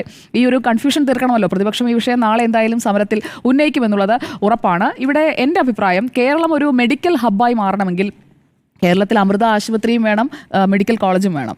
അതുപോലെ കേരളത്തിൽ ലിസി ആശുപത്രിയും വേണം, മെഡിക്കൽ കോളേജും വേണം. കേരളത്തിൽ കിംസ് ആശുപത്രിയും വേണം, മെഡിക്കൽ കോളേജും വേണം. അല്ലാതെ തിരുവനന്തപുരത്ത് മെഡിക്കൽ കോളേജ് ഉണ്ട് അതുകൊണ്ട് കിംസിലേക്ക് പോകേണ്ട എന്നോ, കൊച്ചിയിൽ സഹകരണ മെഡിക്കൽ കോളേജ് ഉണ്ട് അതുകൊണ്ട് അമൃതയിലേക്ക് പോകേണ്ട എന്നോ അല്ല. ഞാൻ വ്യക്തിപരമായിട്ട് അമൃത ആശുപത്രിയിലും കിംസിലും ഒക്കെ ചികിത്സ തേടിയിട്ടുള്ള ആളാണ്. സർക്കാർ ആശുപത്രികളിലും ചികിത്സ തേടിയിട്ടുണ്ട്. പക്ഷേ സ്വകാര്യ ആശുപത്രികളിൽ ചില അസുഖങ്ങൾക്ക് അല്ലെങ്കിൽ ചില രോഗാവസ്ഥകൾ ഗുരുതരമാകുമ്പോൾ സ്വകാര്യ ആശുപത്രികളിൽ ലഭിക്കുന്ന പ്രീമിയം സൗകര്യങ്ങളുണ്ട്. അത് നമ്മുടെ സർക്കാർ ആശുപത്രികളിൽ എത്രത്തോളം ലഭിക്കുന്നുണ്ട് എന്നതൊരു വിഷയമായി നിൽക്കുകയാണ്. മന്ത്രി ഉദ്ദേശിച്ചതും അതിനെക്കുറിച്ചാണ്. അതായത് അത്യന്താധുനിക സംവിധാനങ്ങൾ ഉപയോഗിച്ച് ജീവൻ രക്ഷിക്കുക, അതാണല്ലോ പ്രൈമറി ആയിട്ടുള്ള കൺസേൺ. അതിന് സാധിക്കാത്ത സാഹചര്യം അന്നുണ്ടായിരുന്നോ എന്നത് ഒന്ന് വ്യക്തമാക്കേണ്ടത് അന്നത്തെ ആരോഗ്യമന്ത്രിയാണ്, കെ ശൈലജയാണ്. അവരത് വ്യക്തമാക്കണമെന്നുള്ളതാണ് എൻ്റെ ഒരു ഹമ്പിൾ റിക്വസ്റ്റ്. നാഷണൽ ഹെൽത്ത് അക്കൗണ്ട്സിൻ്റെ റിപ്പോർട്ട് അനുസരിച്ച് കേരളത്തിലെ വ്യക്തിഗത ചികിത്സാ ചെലവെന്ന് പറയുന്നത് വളരെ കൂടുതലാണ്. അപ്പോൾ കഴിഞ്ഞ വർഷത്തെ വരെയുള്ള കണക്ക് അവർ പ്രസിദ്ധീകരിച്ചിട്ടുമുണ്ട്. അതിൽ നമ്മുടെ പ്രായമായ ആളുകളുടെ എണ്ണം കേരളത്തിൽ കൂടുന്നത്, ജീവിതശൈലി രോഗങ്ങൾ കൂടുന്നത്, അപ്പോൾ അങ്ങനെയുള്ള പല കാര്യങ്ങൾ അതിൽ പ്രതിപാദിച്ചിട്ടുണ്ട്. അതിൽ എനിക്ക് തോന്നുന്നു സ്വകാര്യ ആശുപത്രികളിലേക്ക് കൂടുതൽ ആളുകളും പോകുന്നത് ജീവിതശൈലി രോഗങ്ങളുമായി ബന്ധപ്പെട്ടാണ്. അതിന് സർക്കാർ ആശുപത്രികളെക്കാൾ കൂടുതൽ ആളുകൾ ഇപ്പോൾ സ്വകാര്യ ആശുപത്രികളെ ആശ്രയിക്കുന്നുണ്ട് എന്നതാണ് വിവിധ വകുപ്പുകൾ, അതായത് ഓരോ ആശുപത്രികളിലെയും വിവിധ ഡിപ്പാർട്ട്മെന്റുകൾ അനുസരിച്ചുള്ള കണക്കുകൾ നമ്മൾ പരിശോധിച്ചാൽ സ്വകാര്യ ആശുപത്രികളിൽ കൂടുതലായും അങ്ങനെയുള്ള രോഗങ്ങൾക്കുള്ള ചികിത്സയ്ക്കായിട്ടാണ് ആളുകൾ പോകുന്നത്. അപ്പോൾ നമ്മുടെ കേരളത്തിൻ്റെ മൊത്തത്തിലുള്ള ടോട്ടൽ ഹെൽത്ത് എക്സ്പെൻഡിച്ചർ എന്ന് പറയുന്നത് 48,034 കോടി രൂപയാണെന്നാണ്. അതായത് സ്പെൻഡാണ് പറഞ്ഞിരിക്കുന്നത്. അത് സംസ്ഥാന GDP-യുടെ 5.2%. അതിൽ നിന്ന് നമ്മളൊരു ഇൻഡിവിജ്വലിൻ്റേത് ഒന്ന് കാൽക്കുലേറ്റ് ചെയ്യുകയാണെങ്കിൽ 13,343 രൂപയാണ്. അപ്പോൾ അതിൽ സർക്കാർ വിഹിതം എന്ന് പറയുന്നത് വിവിധ ഇൻഷുറൻസുകൾ അങ്ങനെയുള്ള കാര്യങ്ങൾ വഴി നോക്കുമ്പോൾ അത് 4,338 ഉള്ളൂ. അപ്പോൾ ഒരു വ്യക്തിക്ക് സ്വന്തം പോക്കറ്റിൽ നിന്ന് 7,889 രൂപ ചെലവാകുന്നു എന്നുള്ള കാര്യമാണ് പറയുന്നത്. അപ്പോൾ സജി ചെറിയാൻ പറഞ്ഞ ഈ ഒരു കാലഘട്ടത്തിലേക്ക് ഞാൻ അതിൻ്റെ ഒരു ബാക്ക്ലോഗ് എടുത്ത് നോക്കി. അപ്പോൾ സജി ചെറിയാൻ പറഞ്ഞ കാലഘട്ടത്തിൽ ഏകദേശം മൊത്തം ആരോഗ്യ ചെലവുകളുടെ, അതായത് ഒരു വ്യക്തികൾ അവരുടെ സ്വന്തം പോക്കറ്റിൽ നിന്ന് മാത്രം ചെലവിടുന്ന ആകെ പണം 28,400 കോടിയാണ്. അത് കൂടുതലും സ്വകാര്യ ആശുപത്രികളിലേക്ക് പോകുന്നു എന്നും ഈ കണക്ക് വ്യക്തമാക്കുന്നുണ്ട്. അപ്പോൾ മന്ത്രി പറഞ്ഞത് കൃത്യമാണ്. അന്ന് MLA ആയിരുന്ന സജി ചെറിയാൻ പോലും അദ്ദേഹത്തിന്റെ അതെ, അപ്പോൾ അദ്ദേഹം പറഞ്ഞ കാലഘട്ടത്തിൽ അത് അത്രയും കൂടിയിട്ടുമുണ്ട്. അപ്പോൾ സ്വകാര്യ ആശുപത്രികളോട് ആളുകൾക്ക് പ്രിയമുണ്ട് എന്നതൊരു വസ്തുതയാണ്. കാരണം ആളുകളുടെ വരുമാനം വർദ്ധിക്കുന്നതിനനുസരിച്ച് അതിനെക്കുറിച്ച് ഞാൻ പറയാം. കുത്തകകൾ ഈ ചെറുകിട ആശുപത്രികളെയാണ്. പല ആശുപത്രികളുടെയും ടേക്ക് ഓവർ സംബന്ധിച്ചുള്ള റീസെന്റ് റിപ്പോർട്ട്സ് അടക്കം വന്നിട്ടുണ്ട്. അപ്പോൾ ഈ അതുപോലെ ആസാദ് മൂപ്പന്റെ ഗ്രൂപ്പൊക്കെ ആ ടേക്ക് ഓവർ സംബന്ധിച്ചുള്ള ഒരു ഫൈനൽ ഇതിലേക്ക് പോവുകയൊക്കെയാണ്. അപ്പോൾ അങ്ങനെയുള്ള ചെറുകിട, ഇപ്പോൾ തൊടുപുഴ അങ്ങനെ പലയിടങ്ങളിൽ നിന്നുള്ള ഇടത്തരം ആശുപത്രികളെ, ചെറുകിട ആശുപത്രികളെയൊക്കെയാണ് ഇവർ അക്വയർ ചെയ്യുന്നത്. അപ്പോൾ അത് അക്വയർ ചെയ്ത് കഴിഞ്ഞാൽ അത് എത്രത്തോളം സംസ്ഥാനത്തിന് വരുമാനം ഉണ്ടാക്കും. ഇപ്പോൾ മെഡിക്കൽ ടൂറിസം ഒക്കെ മറ്റ് പല സംസ്ഥാനങ്ങളിലും വളരെ ആക്റ്റീവായിട്ട് അവർ നടപ്പാക്കുന്നുണ്ട്. അപ്പോൾ കേരളത്തിൽ ശരിക്കും പറഞ്ഞു കഴിഞ്ഞിട്ടുണ്ടെങ്കിൽ നമ്മൾ ഈ തർക്കങ്ങളൊക്കെ, കുറ്റപ്പെടുത്തലുകളൊക്കെ പ്രതിപക്ഷം അടക്കം മാറ്റിവെച്ചുകൊണ്ട് കേരളത്തെ ഒരു മെഡിക്കൽ ഹബ്ബാക്കി മാറ്റുക. കേരളത്തിലേക്ക് ഇപ്പോൾ മാൽദീവ്സിൽ നിന്ന്, മാലിയിൽ നിന്ന്, അങ്ങനെ പലയിടങ്ങളിൽ നിന്നും വന്ന് ഇപ്പോൾ കിംസ് ആശുപത്രി നോക്കിയാൽ ഏറ്റവും കൂടുതൽ മാലിക്കാരാണ് വരുന്നത്, ലക്ഷദ്വീപുകാർ വരുന്നുണ്ട്. അപ്പോൾ പലയിടങ്ങളിൽ നിന്ന്, ഈവൻ വിദേശത്തു നിന്ന് തന്നെ പ്രധാനമന്ത്രിക്ക് അവിടെ അതെ. അപ്പോൾ അങ്ങനെ ഇപ്പോൾ കേരളത്തിന്റെ, ഞാൻ പറയുന്നു, അലോപ്പതി മാത്രമല്ല ആയുർവേദമായാലും കേരളത്തിൽ വലിയ രീതിയിൽ ഒരു മെഡിക്കൽ ഹബ്ബായി മാറാനുള്ള ഒരു സാധ്യതയുള്ള ഇടമാണ്. അപ്പോൾ അത് ശരിക്കും നമുക്ക് സംസ്ഥാനത്തിന്റെ വരുമാനം കൂട്ടുകയാണ് ചെയ്യുന്നത്. അപ്പോൾ അത് സ്വകാര്യ മേഖലയിലായാലും ചികിത്സയ്ക്ക് വരുന്നവർക്ക് അനുബന്ധമായിട്ടുള്ള മറ്റു കാര്യങ്ങൾ ടൂറിസവുമായിട്ടൊക്കെ കണക്ട് ചെയ്യുക. അതാണ് ഞാൻ മെഡിക്കൽ ടൂറിസം എന്ന് പറഞ്ഞത്. അപ്പോൾ അങ്ങനെയൊക്കെയാണ് പ്രോഗ്രസീവായിട്ട് ചിന്തിക്കേണ്ടത്. അതിന് പകരം മന്ത്രി പറഞ്ഞ വാചകത്തിൽ പിടിച്ചു തൂങ്ങിക്കൊണ്ട്, മന്ത്രി പറഞ്ഞല്ലോ ഇനിയിപ്പോൾ സ്വകാര്യ ആശുപത്രിയിലെ പോയിട്ട് കാര്യമുള്ളൂ, മന്ത്രിയുടെ ജീവൻ പോലും രക്ഷിച്ച സ്വകാര്യ ആശുപത്രിയാണ് എന്ന് പറയുമ്പോൾ സ്വകാര്യ ആശുപത്രികളിൽ എല്ലാ സൗകര്യങ്ങളുമുണ്ട്. അതിന്റെ അർത്ഥം നമ്മുടെ സർക്കാർ ആശുപത്രികളിൽ സൗകര്യമില്ല എന്നല്ല, അത് സൗകര്യപൂർവ്വം പലരും മറക്കുകയാണ്. അത് മന്ത്രി എന്തായാലും സത്യമാണ് പറഞ്ഞത്. ഇക്കാര്യത്തിൽ സജി ചെറിയാനെ വേട്ടയാടേണ്ടതില്ല എന്നതാണ് എൻ്റെ അഭിപ്രായം. മന്ത്രി സത്യം പറഞ്ഞോ എന്നാണ് ചോദ്യം. മന്ത്രിയുടേതായ സത്യം തന്നെയാണ് പറഞ്ഞത്. അക്കാര്യത്തിൽ ഒരു ചർച്ച പോലും ഉണ്ടാകേണ്ടതില്ല എന്നതാണ് എൻ്റെ അഭിപ്രായം. എന്നാൽ അദ്ദേഹം പറഞ്ഞതിൽ വളരെ ഗൗരവമേറിയൊരു വിഷയമുണ്ട്. അത് കേരളം ആഴത്തിൽ ചർച്ച ചെയ്യേണ്ട വിഷയമാണ്. അത് എന്തുകൊണ്ടെന്നാൽ കേരളത്തിൻ്റെ ആരോഗ്യ സംവിധാനം എന്ന് പറയുന്നത് പൊതുവേ നാം ഇതുവരെ കേട്ടിരുന്നത് ഒന്ന് സർക്കാർ സംവിധാനങ്ങളും അഥവാ പൊതുജനാരോഗ്യ പരിപാലന സംവിധാനവും ഒപ്പം തന്നെ സ്വകാര്യ മേഖലയിലുള്ള ആശുപത്രി സംവിധാനങ്ങളിലൂടെയാണ് കേരളത്തിലെ ആരോഗ്യരംഗത്തെ മെച്ചപ്പെടുത്തിയത്. അത് ഏതെങ്കിലും തരത്തിൽ കേരളത്തിലെ സർക്കാർ ആശുപത്രികൾ മാത്രമാണ് കേരളത്തിൻ്റെ പൊതുജനാരോഗ്യത്തെ സംരക്ഷിച്ചു പിടിച്ച് നിർത്തിയതെന്ന് നമുക്ക് പറയാൻ കഴിയില്ല. കാലാകാലങ്ങളായി സ്വകാര്യ ആശുപത്രികളും ഒപ്പം തന്നെ സർക്കാർ ആശുപത്രികളും ആരോഗ്യ പരിപാലനത്തിൽ നിർണായകമായ സ്വാധീനം ചെലുത്തിയിട്ടുണ്ട്.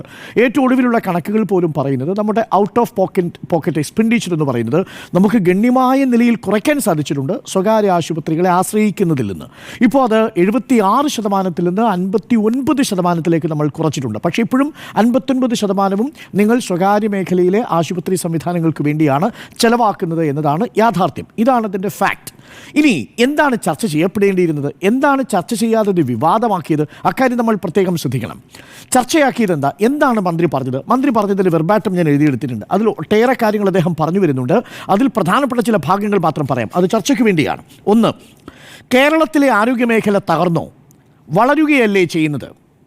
അവർ എന്തു ചെയ്തു? ആര്? വീണ ജോർജ്. പ്ലെയിൻ തകർന്നപ്പോൾ വ്യോമയാന മന്ത്രി രാജിവെച്ചു.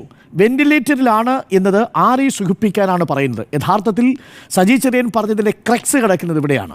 ആരോഗ്യമേഖല വെന്റിലേറ്ററിൽ, ആരോഗ്യമേഖല തകർന്നു എന്ന മട്ടിലുള്ള പ്രതിപക്ഷത്തിൻ്റെ പ്രചരണം നടത്തുന്നത് അതാർക്കു വേണ്ടിയാണ് എന്നുള്ളതാണ് ചോദ്യം. അതിൽ വളരെ ശ്രദ്ധേയമായിട്ടുള്ള 2-3 കാര്യങ്ങൾ അദ്ദേഹം പറയുന്നുണ്ട്. അദ്ദേഹം പറയുന്നത് ഇങ്ങനെയാണ്: കേരളത്തിലെ പൊതുജനങ്ങൾ ഏറ്റവും കൂടുതൽ ആശ്രയിക്കുന്ന മേഖലയാണ്, പാവപ്പെട്ടവൻ്റെ അത്താണിയാണ് ഈ സർക്കാർ ആശുപത്രി. ഈ PHCകളും ഈ താലൂക്ക് ജില്ലാ ഹോസ്പിറ്റലുകളും മെഡിക്കൽ കോളേജും തകർന്നാൽ സമ്പന്നന്മാർക്കൊന്നും കുഴപ്പമില്ല. പാവപ്പെട്ടവൻ്റെ അവസ്ഥ എന്തായിരിക്കും? രമേശ് ചെന്നിത്തലയെക്കുറിച്ച് പറഞ്ഞുകൊണ്ടാണ് അദ്ദേഹം പറയുന്നത്. രമേശ് ചെന്നിത്തല അങ്ങനെ ഒരു വാക്ക് പറയാമോ? വെന്റിലേറ്ററിലാണോ ആരോഗ്യമേഖല? ആരുടെ താല്പര്യത്തിന് വേണ്ടി? വളർന്നു വരുന്ന കുത്തക സ്ഥാപനങ്ങൾ, അതിന് പൊതുമേഖല തകരണം, ഈ വളർന്നു വരുന്ന കുത്തക സ്ഥാപനങ്ങൾക്ക് വേണ്ടിയാണോ ഇത് പറയുന്നത് എന്നുള്ളതാണ് ചോദ്യം. ഇവിടെയാണ് ആ പോയിന്റ് ശ്രദ്ധിക്കേണ്ടത്. സ്വകാര്യ മേഖല, സർക്കാർ മേഖല എന്നതിനും അപ്പുറത്തേക്ക് കുത്തകകളെക്കുറിച്ച് കൂടി സജി ചെറിയൻ ചർച്ച ചെയ്യുന്നുണ്ട്. ഇത് കുറേ നാളുകളായി പാർട്ടി പറഞ്ഞു വരുന്ന പ്രശ്നമാണ്. 2023-24 കേരളത്തിലെ പ്രശസ്തമായ ആശുപത്രി സംവിധാനങ്ങളെ, ചില സ്വകാര്യ ആശുപത്രികളുടെ ചെയിനുകളെ നേരത്തെ സൂചിപ്പിച്ചതുപോലെ കുത്തക സ്ഥാപനങ്ങൾ ഏറ്റെടുത്തത്. ആ സ്ഥാപനങ്ങൾ 4000 കോടി കൊടുത്താണ് ഒരു സ്ഥാപനത്തെ വിദേശ നിക്ഷേപം സ്വീകരിച്ച് ഇപ്പോൾ പൂർണ്ണമായിട്ടും നിയന്ത്രണത്തിലാക്കിയിരിക്കുന്നത് എന്നുള്ളതാണ് നമ്മൾ കാണുന്നത്. ബ്ലാക്ക് സ്റ്റോണിൻ്റെ ക്വാളിറ്റി കെയർ ഇന്ത്യ ലിമിറ്റഡ് എന്ന് പറയുന്ന അവരുടെ സബ്സിഡിയറി യൂണിറ്റ് കിംസിൻ്റെ എല്ലാ ഹോസ്പിറ്റലുകളെയും വാങ്ങിയിരിക്കുന്നത്, അവരുടെ 75% അവർ വാങ്ങിയിരിക്കുന്നത് എനിക്ക് തോന്നുന്നു അറൗണ്ട് 4000 crore ഉപയോഗിച്ചുകൊണ്ടാണ്. ഇതെങ്ങനെയാണ് അവർ മാർക്കറ്റിൽ നിന്ന് നിക്ഷേപിക്കാൻ പോകുന്നത്? അപ്പോൾ ബ്ലാക്ക് സ്റ്റോൺ എന്ന് പറയുന്ന ഒരു company, quality care India limited എന്ന് പറയുന്നത് സബ്സിഡിയറി കമ്പനി, ഇതൊക്കെ അമേരിക്കയിൽ നിക്ഷേപമുള്ള വൻകിട കുത്തക കമ്പനികൾ എന്തിനാണ് കേരളത്തിൽ വന്ന് കിംസ് പോലെ അതല്ലെങ്കിൽ ബേബി മെമ്മോറിയൽ പോലെയുള്ള ഹോസ്പിറ്റലുകൾ വിലയ്ക്ക് വാങ്ങുന്നത്? ഒറ്റ ഉത്തരവേ ഉള്ളൂ. എന്തുകൊണ്ടാണ് അവർ മറ്റ് സംസ്ഥാനങ്ങളിൽ പോയി ഇത് വിലയ്ക്ക് വാങ്ങാത്തത്? അതിൻ്റെ കാരണം കേരളത്തിലുള്ള പബ്ലിക് എക്സ്പെൻഡിച്ചർ ഓൺ ഹെൽത്ത് എന്ന് പറയുന്നത് മറ്റു സംസ്ഥാനങ്ങളെ അപേക്ഷിച്ച് താരതമ്യേന കൂടുതലായി നിൽക്കുന്നൊരു സാഹചര്യമുണ്ട്. ഇപ്പോൾ 4 പേരടങ്ങുന്ന ഒരു കുടുംബത്തിൻ്റെ കണക്കാണ് നമ്മൾ പരിശോധിക്കുന്നതെങ്കിൽ അതിന് 2266 രൂപ പെർ മന്ത് സ്പെൻഡ് ചെയ്യുന്നൊരു നാടാണ്. അത് ഏത് കണക്കിൽ നോക്കിയാലും മറ്റേത് എക്സ്പെൻഡിച്ചർ, വിദ്യാഭ്യാസ എക്സ്പെൻഡിച്ചറിനോടൊപ്പം തന്നെ നിൽക്കുന്നതാണ് നമ്മളുടെ ഹെൽത്ത് എക്സ്പെൻഡിച്ചർ എന്ന് പറയുന്നത്. 4 പേരുള്ള ഒരു ന്യൂക്ലിയർ ഫാമിലിയെ സംബന്ധിച്ച് നമ്മൾ മാസം 2266 രൂപ, ഇതെല്ലാം കൃത്യമായി മാർക്കറ്റിൽ സ്റ്റഡി ചെയ്തിട്ടാണ് ഈ അന്തർദേശീയ സ്ഥാപനങ്ങൾ ഇവിടേക്ക് മുതൽ മുടക്കിനായിട്ട് വരുന്നത്. എന്താണ് അവരുടെ ഉദ്ദേശം? കേരളത്തെ പൊതുജനാരോഗ്യ സംവിധാനത്തെ അങ്ങ് മെച്ചപ്പെടുത്തി കളയാം എന്നുള്ളതാണോ? അല്ല. 4200 ഒഴിവുകൾ വരാൻ പോവുകയാണ്. ഏറ്റവും മികച്ച ഡോക്ടർമാരെ ഏറ്റവും മികച്ച സാങ്കേതിക വിദ്യയോടുകൂടി ആ മേഖലയിൽ കൊടുക്കുന്നു. ഞാനിതിനെ പൂർണ്ണമായും തള്ളിക്കളയുകയല്ല. കാരണം എന്തെന്ന് വെച്ചാൽ കേരളത്തിൻ്റെ പൊതുജനാരോഗ്യ സംവിധാനം 3 തരത്തിലാണല്ലോ ഏതൊരു സമൂഹത്തിൻ്റെയും ആരോഗ്യ സംവിധാനത്തെ നമ്മൾ മെഷർ ചെയ്യേണ്ടത്. ഇവിടെയാണ് മന്ത്രി പറഞ്ഞതിലെ ക്രക്സ് കിടക്കുന്നത്. ഞാൻ മന്ത്രി പറഞ്ഞതിനോട് പൂർണ്ണമായും യോജിക്കുന്നതും ഇവിടെയാണ്. എന്താണ്? ഒന്ന്, പൊതുജനാരോഗ്യ സംവിധാനം അത് കേരളത്തിൽ മെച്ചപ്പെട്ട നിലയിലാണ്, ആ ഏറ്റവും മികച്ച നിലയിലാണ്. ഇന്ത്യയിൽ തന്നെ ഏറ്റവും മികച്ച നിലയിൽ പ്രവർത്തിക്കുന്ന പൊതുജനാരോഗ്യ സംവിധാനമാണ്. പൊതുജനാരോഗ്യ സംവിധാനം എന്ന് പറഞ്ഞാൽ എന്താ? നിങ്ങൾക്ക് access to public health care വളരെ എളുപ്പം കേരളത്തിൽ കിട്ടുന്നു. ഇപ്പോൾ നിപ്പ വരുമ്പോൾ ആരോഗ്യമന്ത്രി നേരിട്ട് പാലക്കാട് പോകുന്നു, അവിടെ ഒരു പ്രോട്ടോകോൾ വരുന്നു. ഇപ്പോൾ അമീബിക് മസ്തിഷ്ക ജ്വരം നമ്മൾ വലിയ ചർച്ച ചെയ്യുന്ന വിഷയമാണല്ലോ. ഞാൻ അമീബിക് മസ്തിഷ്ക ജ്വരത്തിൻ്റെ വേൾഡ് ഫെർട്ടാലിറ്റി റേറ്റ് എടുത്ത് നോക്കി. അതിൻ്റെ മരണനിരക്ക് എന്ന് പറയുന്നത് വികസിത രാജ്യങ്ങളിൽ പോലും 70% മുതൽ 90% വരെ ആയിരിക്കെ കേരളത്തിൽ അമീബിക് മസ്തിഷ്ക ജ്വരത്തിൻ്റെ മരണനിരക്ക് എന്ന് പറയുന്നത് നമുക്ക് 23 മുതൽ 25% വരെയാക്കി കുറയ്ക്കാൻ സാധിച്ചിട്ടുണ്ട്. ഇതെങ്ങനെയാണ് സഹായിച്ചത്? കേരളത്തിലെ സ്റ്റേറ്റ് പബ്ലിക് ഹെൽത്ത് ലാബിൻ്റെ നിരന്തരമായിട്ടുള്ള പരിവേഷണങ്ങളുടെ ഭാഗമായിട്ട് 5 തരം വൈറസുകളെ തിരിച്ചറിയാൻ നമുക്ക് സാധിക്കുന്നു. വളരെ പ്രധാനപ്പെട്ട ഒരു കാര്യമല്ലേ? ഈ പറയുന്ന ബാക്ടീരിയകളെ തിരിച്ചറിയാൻ സാധിക്കുന്നു. അപ്പോൾ എന്ന് വെച്ചാൽ പ്രോട്ടോക്കോളുകൾ ഉണ്ടാക്കുന്നതിൽ, ഗൈഡ് ലൈനുകൾ ഉണ്ടാക്കുന്നതിൽ വളരെ കൃത്യമായ ആരോഗ്യ പരിപാലന സംവിധാനം മെച്ചപ്പെടുത്തുന്നത് നമുക്ക് സാധിക്കുന്നു. നിപ്പയുടെ കാര്യത്തിൽ നേരത്തെ രാഹുൽ മാങ്കൂട്ടത്തിൽ പറഞ്ഞത് നമ്മൾ ഖണ്ഡിച്ചതും അവിടെയാണ്. രാഹുൽ മാങ്കൂട്ടത്തിൽ പറയുന്നു എല്ലാവരും നിപ്പ ബാധിച്ചു മരിച്ചു. 90%, 70 മുതൽ 90% വരെ മരണനിരക്കുള്ള നിപ്പയുടെ കാര്യത്തിൽ കേരളത്തിലേക്ക് മുതൽ 33% ആണ്. നമുക്കത് ഡയഗ്നോസ് ചെയ്യാൻ പറ്റുന്നു, കണ്ടെയ്ൻ ചെയ്യാൻ പറ്റുന്നു. അതാണ് പൊതുജനാരോഗ്യ സംവിധാനം മെച്ചപ്പെടുത്താൻ നമുക്ക് കഴിയുന്നു. അവിടെ വളരെ ആക്റ്റീവായിട്ട് ഇടപെടുന്ന ഒരു സ്റ്റേറ്റ് ഉണ്ടാവുന്നു എന്നുള്ളതാണ്. അക്കാര്യത്തിൽ ഇപ്പോൾ ലോകത്ത് നോക്കിയാൽ ക്യൂബയാണ് മുൻപന്തിയിൽ നിൽക്കുന്നത്. അമേരിക്കയേക്കാൾ പൊതുജന സംവിധാനത്തിൽ മുൻപിൽ നിൽക്കുന്ന ക്യൂബയാണ്. അമേരിക്കയുടെ കണക്കെടുത്ത് നോക്കൂ. പൊതുജനാരോഗ്യ സംവിധാനത്തിൽ ദയനീയ പരാജയമാണ് അമേരിക്ക എന്ന് പറയുന്നത്. അവിടെ കുത്തകയാണ്. അതാണ് ഞാൻ പറഞ്ഞത്. അപ്പോൾ ഈ വ്യത്യാസം നമ്മൾ മനസ്സിലാക്കുന്നില്ല. ആ വ്യത്യാസമാണ് യഥാർത്ഥത്തിൽ മനസ്സിലാക്കാൻ ശ്രമിക്കേണ്ടത്. സജി ചെറിയൻ പറഞ്ഞതിലൂടെ കേരളം ചർച്ച ചെയ്യേണ്ടതും നിർഭാഗ്യവശാൽ ചർച്ച ചെയ്യാതെ പോയതുമായൊരു വിഷയം അതാണ്. ഇനി ഒരു കാര്യം കൂടി പറയാം. വിദഗ്ധ ചികിത്സയിൽ കേരളം ഇന്ത്യ പിന്നിലാണെന്നേ. ആ ഇന്ത്യയെക്കാൾ മെച്ചപ്പെട്ട വിദഗ്ധ ചികിത്സ നൽകുന്ന സ്റ്റേറ്റുകളുണ്ട്. അമേരിക്കയുണ്ട്, ബ്രിട്ടനിലുണ്ട്, ഈ യൂറോപ്യൻ രാജ്യങ്ങളിൽ പലതിലുമുണ്ട്. ഇപ്പോൾ മയോ ക്ലിനിക് എന്ന് പറയുന്ന അതാണല്ലോ ഇപ്പോൾ ചർച്ചാ വിഷയം. മയോ ക്ലിനിക്കിലേക്ക് എന്തുകൊണ്ട് മുഖ്യമന്ത്രി പോയി? മയോ ക്ലിനിക്കിൻ്റെ വാർഷിക വരുമാനം എത്രയാണെന്ന് അറിയാമോ ആൻഡ്രു? $15.6 ബില്യൺ ആണ്. 16.6 ബില്യൺ പ്രതിവർഷം വരുമാനമുള്ളൊരു ഹോസ്പിറ്റലാണ് മയോ ക്ലിനിക്ക്. നമ്മുടെ കേരളത്തിൻ്റെ മൊത്തം GDP എത്രയാണെന്ന് അറിയാമോ? 166.6 എന്ന് പറഞ്ഞാൽ കേരളത്തിൻ്റെ മൊത്തം GDPയുടെ 10% വാർഷിക വരുമാനമുള്ളൊരു ഹോസ്പിറ്റലാണ് മയോ ക്ലിനിക്ക്. സ്റ്റേറ്റിന്റെ മൊത്തം വരുമാനം, ആ മൊത്തം വരുമാനത്തിന്റെ 10% ഒരു ഹോസ്പിറ്റലിന്റെ വരുമാനമാണ് മയോ ക്ലിനിക്ക്. അതുപോലെയുള്ള ഒരു സാങ്കേതിക സംവിധാനം നമുക്ക് ഉണ്ടാക്കാൻ പറ്റുമോ? അപ്പോൾ നോക്കൂ, ഉന്നതമായിട്ടുള്ള ഒരു വിദഗ്ധ ചികിത്സ എന്ന് പറയുന്നതിൽ നമ്മൾ ഇപ്പോഴും ഒരു വികസ്വര രാജ്യം തന്നെയാണ്. വികസിത രാജ്യത്തിൻ്റെ നിലവാരത്തിലേക്ക് ഇന്ത്യ എത്തിയിട്ടില്ല, കേരളവും എത്തിയിട്ടില്ല. എന്നാൽ വികസിത രാജ്യത്തിൻ്റെ റാങ്കിങ്ങിലേക്ക് നമുക്ക് എവിടെ എത്താൻ പറ്റി? പൊതുജനാരോഗ്യ സംവിധാനത്തിൻ്റെ കാര്യത്തിൽ നമുക്ക് എത്താൻ പറ്റി. ഇപ്പോൾ നോക്കൂ, ക്യാൻസറിനുള്ള ചികിത്സ 28 താലൂക്ക് ആശുപത്രികളിലേക്ക് വ്യാപിപ്പിച്ചിരിക്കുക. ചെറിയ കാര്യമാണോ? UDFിൻ്റെ കാലത്തുണ്ടായിരുന്നതിനേക്കാൾ 5 കോടിയിലധികം ആളുകൾ പബ്ലിക് ചികിത്സയ്ക്ക്, പൊതു ആരോഗ്യ സംവിധാനത്തിന് കീഴിൽ ചികിത്സയ്ക്ക് വന്നിരിക്കുക. ഇന്ന് തിരുവനന്തപുരം മെഡിക്കൽ കോളേജിൽ ഞാൻ ഏറ്റവും ഒടുവിൽ കണക്കെടുത്ത് നോക്കി, ഈ സർക്കാരിൻ്റെ കാലത്ത് മാത്രം 12 പുതിയ പ്രധാനപ്പെട്ട ഡിപ്പാർട്ട്മെൻറ്റുകൾ ഉണ്ടാക്കിയിട്ടുണ്ട്. അതിൽ ഏറ്റവും ഒടുവിൽ പീഡിയാട്രിക് ഗാസ്ട്രോഎൻട്രി ഡിപ്പാർട്ട്മെൻറ്റ് അടക്കം 12 പുതിയ ഡിപ്പാർട്ട്മെൻറ്റുകൾ മെഡിക്കൽ കോളേജിൽ വരിക. 55 മെഡിക്കൽ ഡിപ്പാർട്ട്മെൻറ്റുകൾ ഉള്ളതിൽ UDFിൻ്റെ കാലത്ത് വന്നത് എത്രയാണെന്ന് ഓർമ്മിക്കണം, 2 എണ്ണമാണ്. അപ്പോൾ ഇതൊക്കെയാണ് കാലോചിതമായ മാറ്റം എന്ന് പറയുന്നത്. ഈ മാറ്റത്തെ മനസ്സിലാക്കാതെ നമ്മൾ ഒരു പ്രസംഗത്തിൻ്റെ ഒരു ഭാഗം മാത്രം അടർത്തിയെടുത്ത് എന്തോ ഒരു വലിയ തെറ്റ് ചെയ്തു, സർക്കാർ ആശുപത്രികൾ മോശം, അങ്ങനെ അദ്ദേഹം പറഞ്ഞിട്ടേ ഇല്ല. ഞാൻ അതിലും കൂടി ഒരു ക്ലാരിറ്റി വരുത്താം. കാരണം ഇതിങ്ങനെ ചർച്ച ചെയ്ത് പൊതുജനാരോഗ്യ സംവിധാനം തകരുന്നത് നമുക്കൊക്കെ ബുദ്ധിമുട്ടുണ്ടാകുന്ന കാര്യമാണല്ലോ. എന്നിട്ട് അദ്ദേഹം പറയുന്നു MNC ആശുപത്രികൾ വാങ്ങുന്നു. പരുമലയും പുഷ്പഗിരിയും കുറിച്ചല്ല ഞാൻ ഈ പറയുന്നത്. വൻകിട ഹോസ്പിറ്റൽ നിൽക്കുമ്പോൾ എന്താണ് സംഭവിക്കുക? പൊതു ആരോഗ്യ മേഖല തകരണം. അത് നിൽക്കണമെങ്കിൽ അപ്പോൾ നിങ്ങൾ സ്വകാര്യ മേഖല കൂട്ടിയിട്ടോ? സ്വകാര്യ മേഖലയും തകരരുത്. സ്വകാര്യ മേഖല അടക്കമുള്ളതാണ് ഈ തകർക്കപ്പെടുന്നത്. അപ്പോൾ നിങ്ങൾ പൊതുജനാരോഗ്യ സംവിധാനം, കേരളത്തിലെ പൊതുമേഖല, പൊതു ആരോഗ്യ സംവിധാനം തകർന്നു എന്ന് പറഞ്ഞാൽ അതിൻ്റെ ഗുണം ലഭിക്കാൻ പോകുന്നത് 4000 കോടി രൂപയ്ക്ക് കേരളത്തിലെ ഹോസ്പിറ്റൽ ചെയിനുകൾ വാങ്ങാൻ വരുന്ന ഒരു അമേരിക്കൻ കുത്തക കമ്പനിക്കുള്ള വഴി തുറന്നു കൊടുക്കലാണ്. അങ്ങനെയാണെങ്കിലല്ലേ നിങ്ങൾ നിങ്ങൾക്ക് ഈ സ്റ്റേറ്റിനെ ആശ്രയിക്കാതെ നിങ്ങൾ ഈ പറയുന്ന സ്ഥാപനങ്ങളിലേക്ക് പോകാൻ പറ്റൂ? അവിടെ കൃത്യമായിട്ട് അവർക്ക് വരുമാനം ഒരു ലളിതമായ കാര്യം ചോദിക്കട്ടെ. ഞാനിത് പറഞ്ഞു തീർത്തിട്ട് ലളിതമായ ചോദ്യം ഞാൻ മറുപടി പറയാം.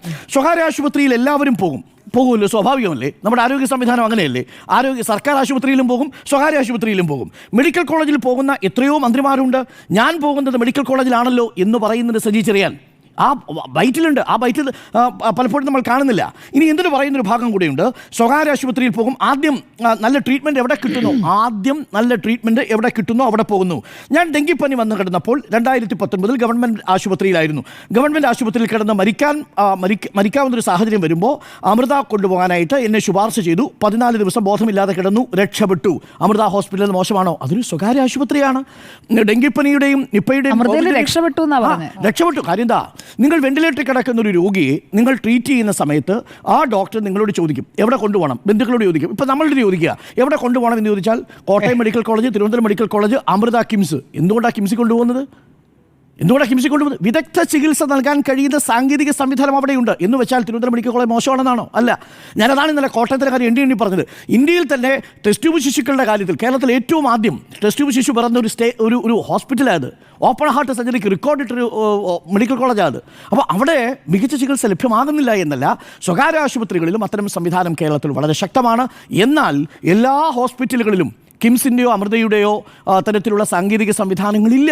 അങ്ങനെയുള്ളൊരു നാടായിട്ട് നമ്മൾ മാറണം. നമ്മൾ ആയിട്ടില്ല, അതാണ് വാസ്തവം. എന്നാൽ പൊതുജനാരോഗ്യത്തിൻ്റെ കാര്യത്തിലുണ്ട്. ഇനി മൂന്നാമത്തെ ഒരു ഫാക്ടറും കൂടി പറയാം. മൂന്നാമത്തെ മേഖലയുണ്ട്. അപ്പോൾ പൊതുജനാരോഗ്യമായി വിദഗ്ധ ചികിത്സയെ, മൂന്നാമത്തേതാണ് ബയോടെക്നോളജി, സാങ്കേതിക വിദ്യ ഉപയോഗിച്ചുകൊണ്ട് മരുന്ന് ഉൽപ്പാദിപ്പിക്കുക, ഇത്തരം കാര്യങ്ങളിൽ പേറ്റന്റ് എടുക്കുക. ഇക്കാര്യത്തിൽ നമ്മൾ വളരെ പിന്നിലാണ്. ഇന്ത്യ എന്ന രാജ്യം ഏറ്റവും കൂടുതൽ ഫാർമസ്യൂട്ടിക്കൽ മരുന്നുകൾ ഉണ്ടാക്കുന്ന രാജ്യമാണ്. പക്ഷേ എന്നാൽ ബയോടെക്നോളജി ഡിപ്പാർട്ട്മെൻറ്റിൻ്റെ കാര്യത്തിൽ ഇപ്പോൾ എന്തുകൊണ്ടാണ് ആദ്യം കോവിഡ് വാക്സിൻ ഉൽപ്പാദിപ്പിക്കാൻ അമേരിക്കയ്ക്ക് സാധിച്ചത്? എന്തുകൊണ്ടാണ് അവിടെ സാങ്കേതിക വിദ്യ അത്രയും ഡെവലപ്പ് ചെയ്തത്? അതിന് പിന്നാലെയല്ലേ നമ്മൾ വികസിപ്പിച്ചെടുത്ത് സീറം കോവിഷീൽഡ്. പറയാമായിരുന്നല്ലോ, അതൊരു പബ്ലിക് ഹെൽത്ത് ലബോറട്ടറിയാണോ സീറം കോവിഷീൽഡ് വികസിപ്പിച്ചെടുത്തത്? അല്ലല്ലോ. ഇതാണ് നമ്മുടെ രാജ്യത്തിൻ്റെ അവസ്ഥയെന്ന് പറയുന്നത്. അതുകൊണ്ട് ഒറ്റ വാചകത്തിൽ പറഞ്ഞാൽ സജി ചെറിയാൻ പറഞ്ഞത് പരമാർത്ഥമാണ്. നമ്മളിപ്പോൾ നടത്തുന്ന ആരോഗ്യമേഖലയെ താറടിച്ച് കാണിക്കാൻ നടത്തുന്ന ശ്രമങ്ങൾ ആത്യന്തികമായി മുതൽക്കൂട്ടാവാൻ പോകുന്നത് അപകടകരമായ രീതിയിൽ ഫോറിൻ ഡയറക്റ്റ് ഇൻവെസ്റ്റ്മെൻറ്റ് സ്വീകരിച്ചുകൊണ്ടിരിക്കുന്ന മൾട്ടിനാഷണൽ കോർപ്പറേറ്റുകൾ കുത്തകയായിട്ട് വരാൻ പോകുന്ന നമ്മളുടെ ആരോഗ്യ സംവിധാനത്തിലേക്കാണ്. ആ ആരോഗ്യ സംവിധാനത്തിനു വേണ്ടിയാണോ ചിലർ ബാറ്റ് ചെയ്യുന്നത് എന്ന് ചോദിച്ചാൽ സംശയിക്കാൻ കഴിയില്ല. എൻ്റെ ലളിതമായ ചോദ്യം, ഇവിടെ പ്രതിപക്ഷം BJP ഒക്കെ തെരുവിലേക്ക് ഇറങ്ങിയത് ഈ ബ്ലാക്ക് സ്റ്റോൺ എന്ന കുത്തകയ്ക്ക് വേണ്ടിയിട്ടാണ് എന്നാണോ അങ്ങയുടെ മനസ്സിലാക്കൽ? ഒന്നാമത്തെ കാര്യം. രണ്ടാമത്തെ കാര്യം, ഒരു മന്ത്രി അല്ലെങ്കിൽ ഒരു രാഷ്ട്രീയ നേതാവ് ഒരു പ്രതികരണം നടത്തുമ്പോൾ അതിലെ വാർത്തയാണ് നമ്മൾ റിപ്പോർട്ട് ചെയ്യുക. അല്ല, വാർത്തയാണ് നമ്മൾ റിപ്പോർട്ട് ചെയ്തത്, അതാണ് ബ്രേക്ക് ചെയ്തത്. അല്ലാതെ മുഴുവൻ ബൈറ്റെടുത്ത് മുഴുവൻ വാചകങ്ങളെടുത്ത് പ്രസംഗം മുഴുവൻ എടുത്തിട്ട് പറയല്ല. അതിൽ അദ്ദേഹം പറഞ്ഞിരിക്കുന്ന വിവാദമായ ഭാഗം അതാണ് നമ്മൾ ചർച്ച ചെയ്തത്. അതിലും ഈ പറഞ്ഞ അപകടം ഒന്നുമില്ല, അദ്ദേഹത്തിൻ്റെ ഒരു ശൈലിയിൽ പറഞ്ഞു പോയതാണെന്ന് ഞാൻ തുടക്കത്തിൽ പറഞ്ഞു കഴിഞ്ഞു. ഇനി അങ്ങ് പറഞ്ഞതിൽ രണ്ടാമത്തെ കാര്യം, ഈ നമ്മുടെ ഈ നാഷണൽ ഹെൽത്ത് അക്കൗണ്ട്സ് റിപ്പോർട്ടിൽ പറയുന്ന ഒരു കാര്യമുണ്ടല്ലോ, നമ്മുടെ ജനസംഖ്യയിൽ കൂടുതൽ പേരും ചികിത്സയ്ക്ക് സ്വകാര്യ മേഖലയെ ആശ്രയിക്കുന്നു അല്ലേ? അപ്പോൾ അതായത് ഔട്ട് ഓഫ് പോക്കറ്റ് എക്സ്പെൻസ് ഏറ്റവും കൂടുതലുള്ള കേരളത്തിലാണ്. അതെ, ആ കണക്ക് നമ്മുടെ മുന്നിലുണ്ട്. നമ്മുടെ മുന്നിൽ ആ കണക്കുണ്ട്. അപ്പോൾ അതിലൊരു വൈരുദ്ധ്യമുണ്ട്. നമ്മുടെ ഈ പൊതുജനാരോഗ്യ മേഖലയിലെ നേട്ടമെന്ന് പറയുമ്പോൾ, കേരളത്തിലെ ആരോഗ്യ മേഖലയിലെ നേട്ടമെന്ന് പറയുമ്പോൾ നേരത്തെ പറഞ്ഞ കുത്തകളല്ല, കുത്തകൾ മൈനസ് സ്വകാര്യ മേഖല പ്ലസ് ഈ പറയുന്ന പൊതുജനാരോഗ്യം. അങ്ങനെ പറയണം, അങ്ങനെ അവകാശപ്പെടണം. അങ്ങനെയല്ല പറയുന്നത്. ഇവിടെ പറയുന്നത് ഈ പറയുന്ന സർക്കാർ ആശുപത്രികൾ മാത്രം ആണ് ഈ ആരോഗ്യ മേഖലയിൽ നമ്പർ 1 പദവിക്ക് കാരണം എന്ന രൂപത്തിലാണ് അതിനെ വ്യാഖ്യാനിച്ച് ഇവിടെ അവതരിപ്പിക്കുന്നത്. ഇവിടെ പ്രതിപക്ഷം സമരം ചെയ്ത ഒരു മരണമുണ്ടായിട്ടാണല്ലോ, ഒരു കെട്ടിടം വീണിട്ടാണല്ലോ, അത് പഴകിയ കെട്ടിടമാണല്ലോ, അതാണല്ലോ വിഷയം. അതിൽ മന്ത്രി പ്രതികരിച്ച് വൈകിയതാണല്ലോ പ്രശ്നം. ഇവിടെ ബ്ലാക്ക് സ്റ്റോണിന് വേണ്ടിയിട്ടാണ് ഈ പ്രതിഷേധം എന്ന് പറഞ്ഞാൽ ജനം ചിരിക്കുമെന്ന് എനിക്ക് പറയാം. 2 ചോദ്യങ്ങളാണ് എടുത്ത് ചോദിച്ചത്. അതിൽ ആദ്യത്തെ ചോദ്യത്തിൻ്റെ കാര്യം, മന്ത്രി പറഞ്ഞതിൻ്റെ ഒരു ഭാഗം മാത്രമാണ്. മന്ത്രി പറഞ്ഞതിൻ്റെ ഇത്രയും ഭാഗങ്ങളുണ്ടല്ലോ, എന്തുകൊണ്ടാണ് ഇത് കേരളം ചർച്ച ചെയ്ത് ഈ ഭാഗം മാത്രം എടുക്കുന്നത്? മന്ത്രി പറഞ്ഞത് എന്താ? മെഡിക്കൽ കോളേജുകളേക്കാൾ മെച്ചമാണ് അമൃത ഹോസ്പിറ്റൽ എന്ന് പറഞ്ഞിട്ടുണ്ടോ? ഇല്ലല്ലോ. പറഞ്ഞതെന്താ? ഗവൺമെന്റ് ആശുപത്രിയിലായിരുന്നു. ഒരുപക്ഷെ അദ്ദേഹം താലൂക്ക് ചെങ്ങന്നൂർ താലൂക്ക് ആശുപത്രിയാണ്. ചെങ്ങന്നൂർ താലൂക്ക് ആശുപത്രിയിൽ അദ്ദേഹത്തെ റെഫർ ചെയ്യുന്നു. അദ്ദേഹം അമൃത ഹോസ്പിറ്റലിലേക്ക് പോകുന്നു. അദ്ദേഹം എന്താ പറയുന്നത്? സ്വകാര്യ ആശുപത്രികളിൽ ആദ്യം എവിടെയാണോ മികച്ച ചികിത്സ കിട്ടുന്നത് അങ്ങോട്ട് പോകുന്നു. അങ്ങനെ പോകുന്നവരാണല്ലോ നമ്മൾ. ഇപ്പോൾ ഞാൻ ആശ്രയിക്കുന്നത് മെഡിക്കൽ കോളേജിലാണെന്ന് ഇതേ സജി ചെറിയാൻ പറയുന്നു. എല്ലാവരും ചെയ്യുന്ന കാര്യമാണ്. പക്ഷേ ഇപ്പോൾ എന്തിനാണ് അത് പറഞ്ഞതെന്നുള്ളതാണ് പ്രശ്നം. സത്യസന്ധമായി എല്ലാം എല്ലായിടത്തും വിളമ്പേണ്ട കാര്യമല്ലേ? ഏത് സമയത്താണ് പറയുന്നത്? ചോദ്യം മാധ്യമം എന്താണ്? ഇല്ല, മാധ്യമങ്ങൾ ചോദിക്കുന്നത് എന്താണ്? സജി ചെറിയാൻ പറയാണ്. മാധ്യമങ്ങൾ ചോദിക്കുന്നത് എന്താണ്? സമരത്തെ കുറിച്ചാണ് ചോദിക്കുന്നത്. സമരത്തെ കുറിച്ചുള്ള മന്ത്രിയുടെ പ്രതികരണമാണ് ചോദിക്കുന്നതെന്നേ. സജി ചെറിയാൻ വളരെ കൃത്യമായി പറഞ്ഞു, നിങ്ങൾ സ്വകാര്യ മേഖല മാത്രമല്ല, നിങ്ങൾ കുത്തക നിക്ഷേപങ്ങളെ പ്രോത്സാഹിപ്പിക്കുന്ന തലത്തിലാണ് ആരോഗ്യ മേഖല തകർന്നു എന്ന് പറയുന്നത് എന്നതിന്റെ രാഷ്ട്രീയമായ വ്യാഖ്യാനമാണ് കൊടുത്തിരിക്കുന്നത്. അതിന്റെ അർത്ഥം കേരളത്തിലെ ഏതെങ്കിലും സർക്കാർ ആശുപത്രി തകർന്നു എന്നല്ല. എന്നിട്ട് അദ്ദേഹം പറയുന്നത് ഇല്ലില്ല പറഞ്ഞ സ്ഥിതിക്ക് കൂടെ പറഞ്ഞിട്ട് പോകണമല്ലോ. വീണാ ജോർജിനോട് മറ്റു മന്ത്രിമാരോട് ദേഷ്യമില്ലല്ലോ, ഇപ്പോൾ എന്തിനാണ് വീണാ ജോർജിനോടുള്ള ദേഷ്യം? കാരണം എന്താ? കോർപ്പറേറ്റുകൾക്ക് സൗകര്യം ചെയ്തു കൊടുക്കാൻ വേണ്ടി അറുത്തുമേടിക്കാൻ ആഹ്വാനം ചെയ്യുകയാണ് എന്നാണ് പറയുന്നത്. ഇതെന്താ നമ്മൾ കൊടുക്കാത്തത്? ഇതല്ലേ പറഞ്ഞതല്ലേ ക്രൈക്സ്? അല്ല, ഇതിലെ വാർത്തയായ ഭാഗം ആരോഗ്യ വകുപ്പിനെ തള്ളി സജി ചെറിയാൻ, അതാണ് വാർത്തയാക്കിയത്. അതിന് പിന്നിൽ ഒരു ദുരുദ്ദേശം. അത് ആ ദുരുദ്ദേശത്തിലാണ് ഞാൻ പറഞ്ഞത്. പറഞ്ഞു നോക്കൂ, അറുത്തുമേടിക്കാൻ ആഹ്വാനം ചെയ്യുകയാണ് എന്ന് സജി ചെറിയാൻ പറയുമ്പോൾ അത് പ്രതിപക്ഷത്തിനെതിരെയുള്ള ആരോപണമാണ്. എവിടെയാണ് ആഹ്വാനം ചെയ്തത്? ആഹ്വാനം ചെയ്ത വെന്റിലേറ്ററിലാണോ നമ്മുടെ പൊതു ആരോഗ്യ സംവിധാനം? അതങ്ങനെ പ്രതിപക്ഷത്തിന്റെ ഒരു വാചകത്തെ എടുത്തിട്ട് ഇങ്ങനെ ഒരു മിനിറ്റ് ഞാൻ ഒരൊറ്റ കാര്യം ചോദിക്കുന്നില്ല. ഒരു മിനിറ്റ് ഞാൻ ചോദിക്കട്ടെ. ഇവിടെ ഒരു മരണം സംഭവിച്ചല്ലോ, ഇവിടെ ഒരു കെട്ടിടം തകർന്നു വീണല്ലോ. തകരാറായ കെട്ടിടം നമ്മൾ കൊടുക്കുന്ന വാർത്തകളെ തന്നെ ഇങ്ങനെ നിഷേധിക്കാതിരിക്കും. നമ്മൾ മെഡിക്കൽ കോളേജ് ആശുപത്രിയിലെ മുഴുവൻ അവസ്ഥയും ചൂണ്ടിക്കാണിച്ചുകൊണ്ട് സർക്കാർ ആശുപത്രിയിലെ എനിക്ക് സജി ചെറിയാനോട് ഒരു തർക്കവും ഇല്ലെന്നേ. സജി ചെറിയാനോട് താങ്കൾ ഇങ്ങനെ വ്യാഖ്യാനിച്ച് കൊണ്ടുവന്നതിനെ കുറിച്ച് അല്ലല്ല, ഇവിടെ ബ്ലാക്ക് സ്റ്റോണിന് വേണ്ടിയിട്ടാണ് പ്രതിപക്ഷം തെരുവിലിറങ്ങിയത്. ആളുകൾ ആയിക്കോട്ടെ, താങ്കൾ സംശയിച്ചോളൂ. ആ വാർത്ത നമ്മളല്ല ആദ്യം കൊടുക്കുന്നത്. ആ വാർത്ത വിവാദമാവുന്ന ഘട്ടത്തിലാണ് നമ്മളത് കൊടുക്കുന്നത്. അതിനുശേഷമാണ് സജി ചെറിയാന്റെ ഫേസ്ബുക്ക് പോസ്റ്റ് വരുന്നത്. കാര്യം ആ വാർത്ത പ്രതികരിച്ചു. ചോദിച്ചു ആരോഗ്യ വകുപ്പിനെ തള്ളിയതാണ് എന്ന് ചിലർ തള്ളിയാണ് നമ്മളാരും പറയുന്നില്ല എന്ന് ചോദിക്കുമ്പോൾ അദ്ദേഹം പറയുന്നു ഞാൻ അങ്ങനെയല്ല പറഞ്ഞത്. നമ്മളിപ്പോ പരിശോധിക്കല്ലേ ഈ വാർത്തയുടെ പ്രശ്നം എന്താ? ആരോഗ്യമന്ത്രിനെ ആരോഗ്യ വകുപ്പിനെയും തള്ളി തള്ളി എന്നുള്ളതല്ല, മന്ത്രിക്കും സ്വകാര്യ ആശുപത്രികളെ ആശ്രയിക്കേണ്ട അവസ്ഥയാണ് എന്ന് മന്ത്രി തന്നെ പറയുന്നു എന്നിടത്താണ് ആ വാർത്തയാവുന്നത്. വേറെ ഒന്നുമല്ല വാർത്ത. പിന്നെ എന്താണ് അതിലെ ആ വാർത്ത? പിന്നെ എന്താണ് വാർത്ത? അമൃത ആശുപത്രിയിൽ ചികിത്സ പിന്നെ എന്താണ് വാർത്ത? ആ സർക്കാർ ആശുപത്രി എന്നുള്ളത് വിട്ടിട്ട് എന്താ അമൃത ഹോസ്പിറ്റലിനെ നിങ്ങൾ എവരുമായിട്ടാണ് കമ്പയർ ചെയ്യുന്നത്? ഒരു താലൂക്ക് ആശുപത്രിയുടെ അമൃത ഹോസ്പിറ്റലിനെ കമ്പയർ ചെയ്യുന്നത് ചെങ്ങന്നൂർ ജില്ലാ ആശുപത്രിയിൽ നിന്ന് അമൃത ഹോസ്പിറ്റലിലേക്ക് മാറ്റുന്നതിനെയാണ് നമ്മൾ ചർച്ച ചെയ്യുന്നത്. ആയിക്കോട്ടെ, കോട്ടയം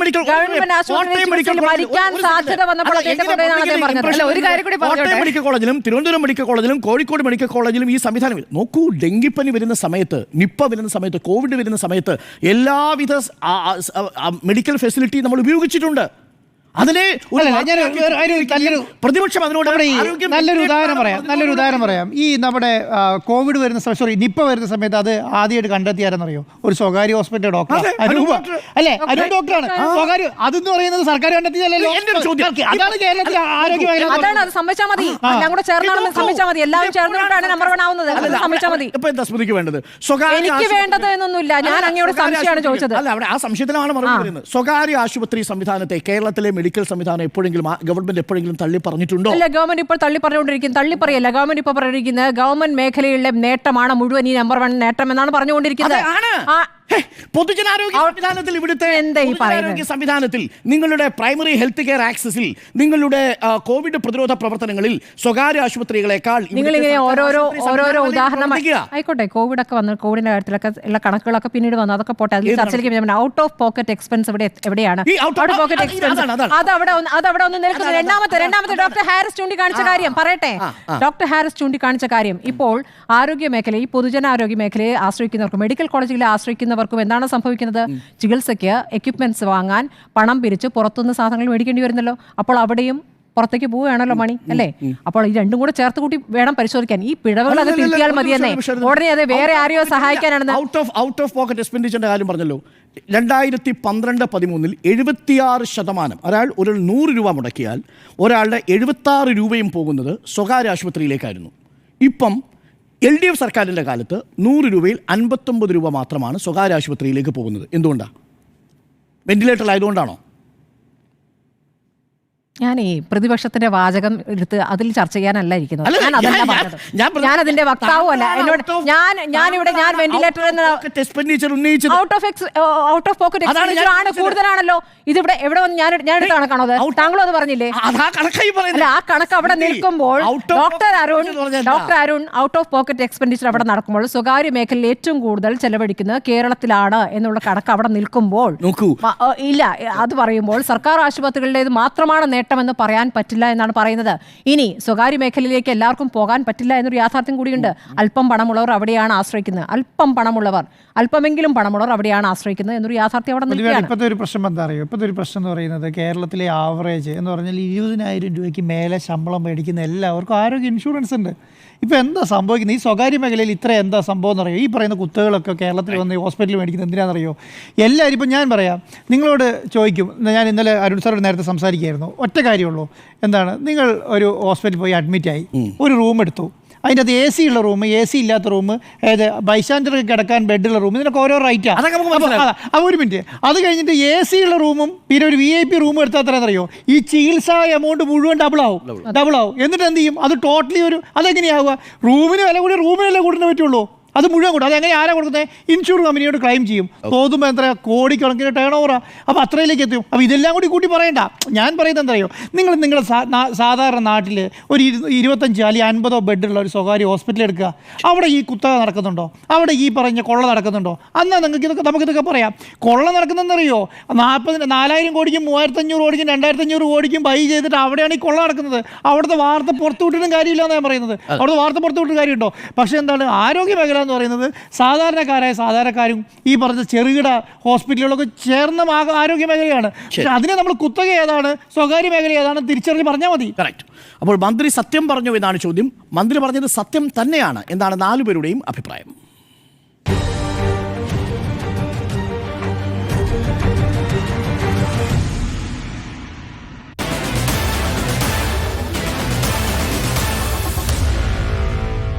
Meet the editors.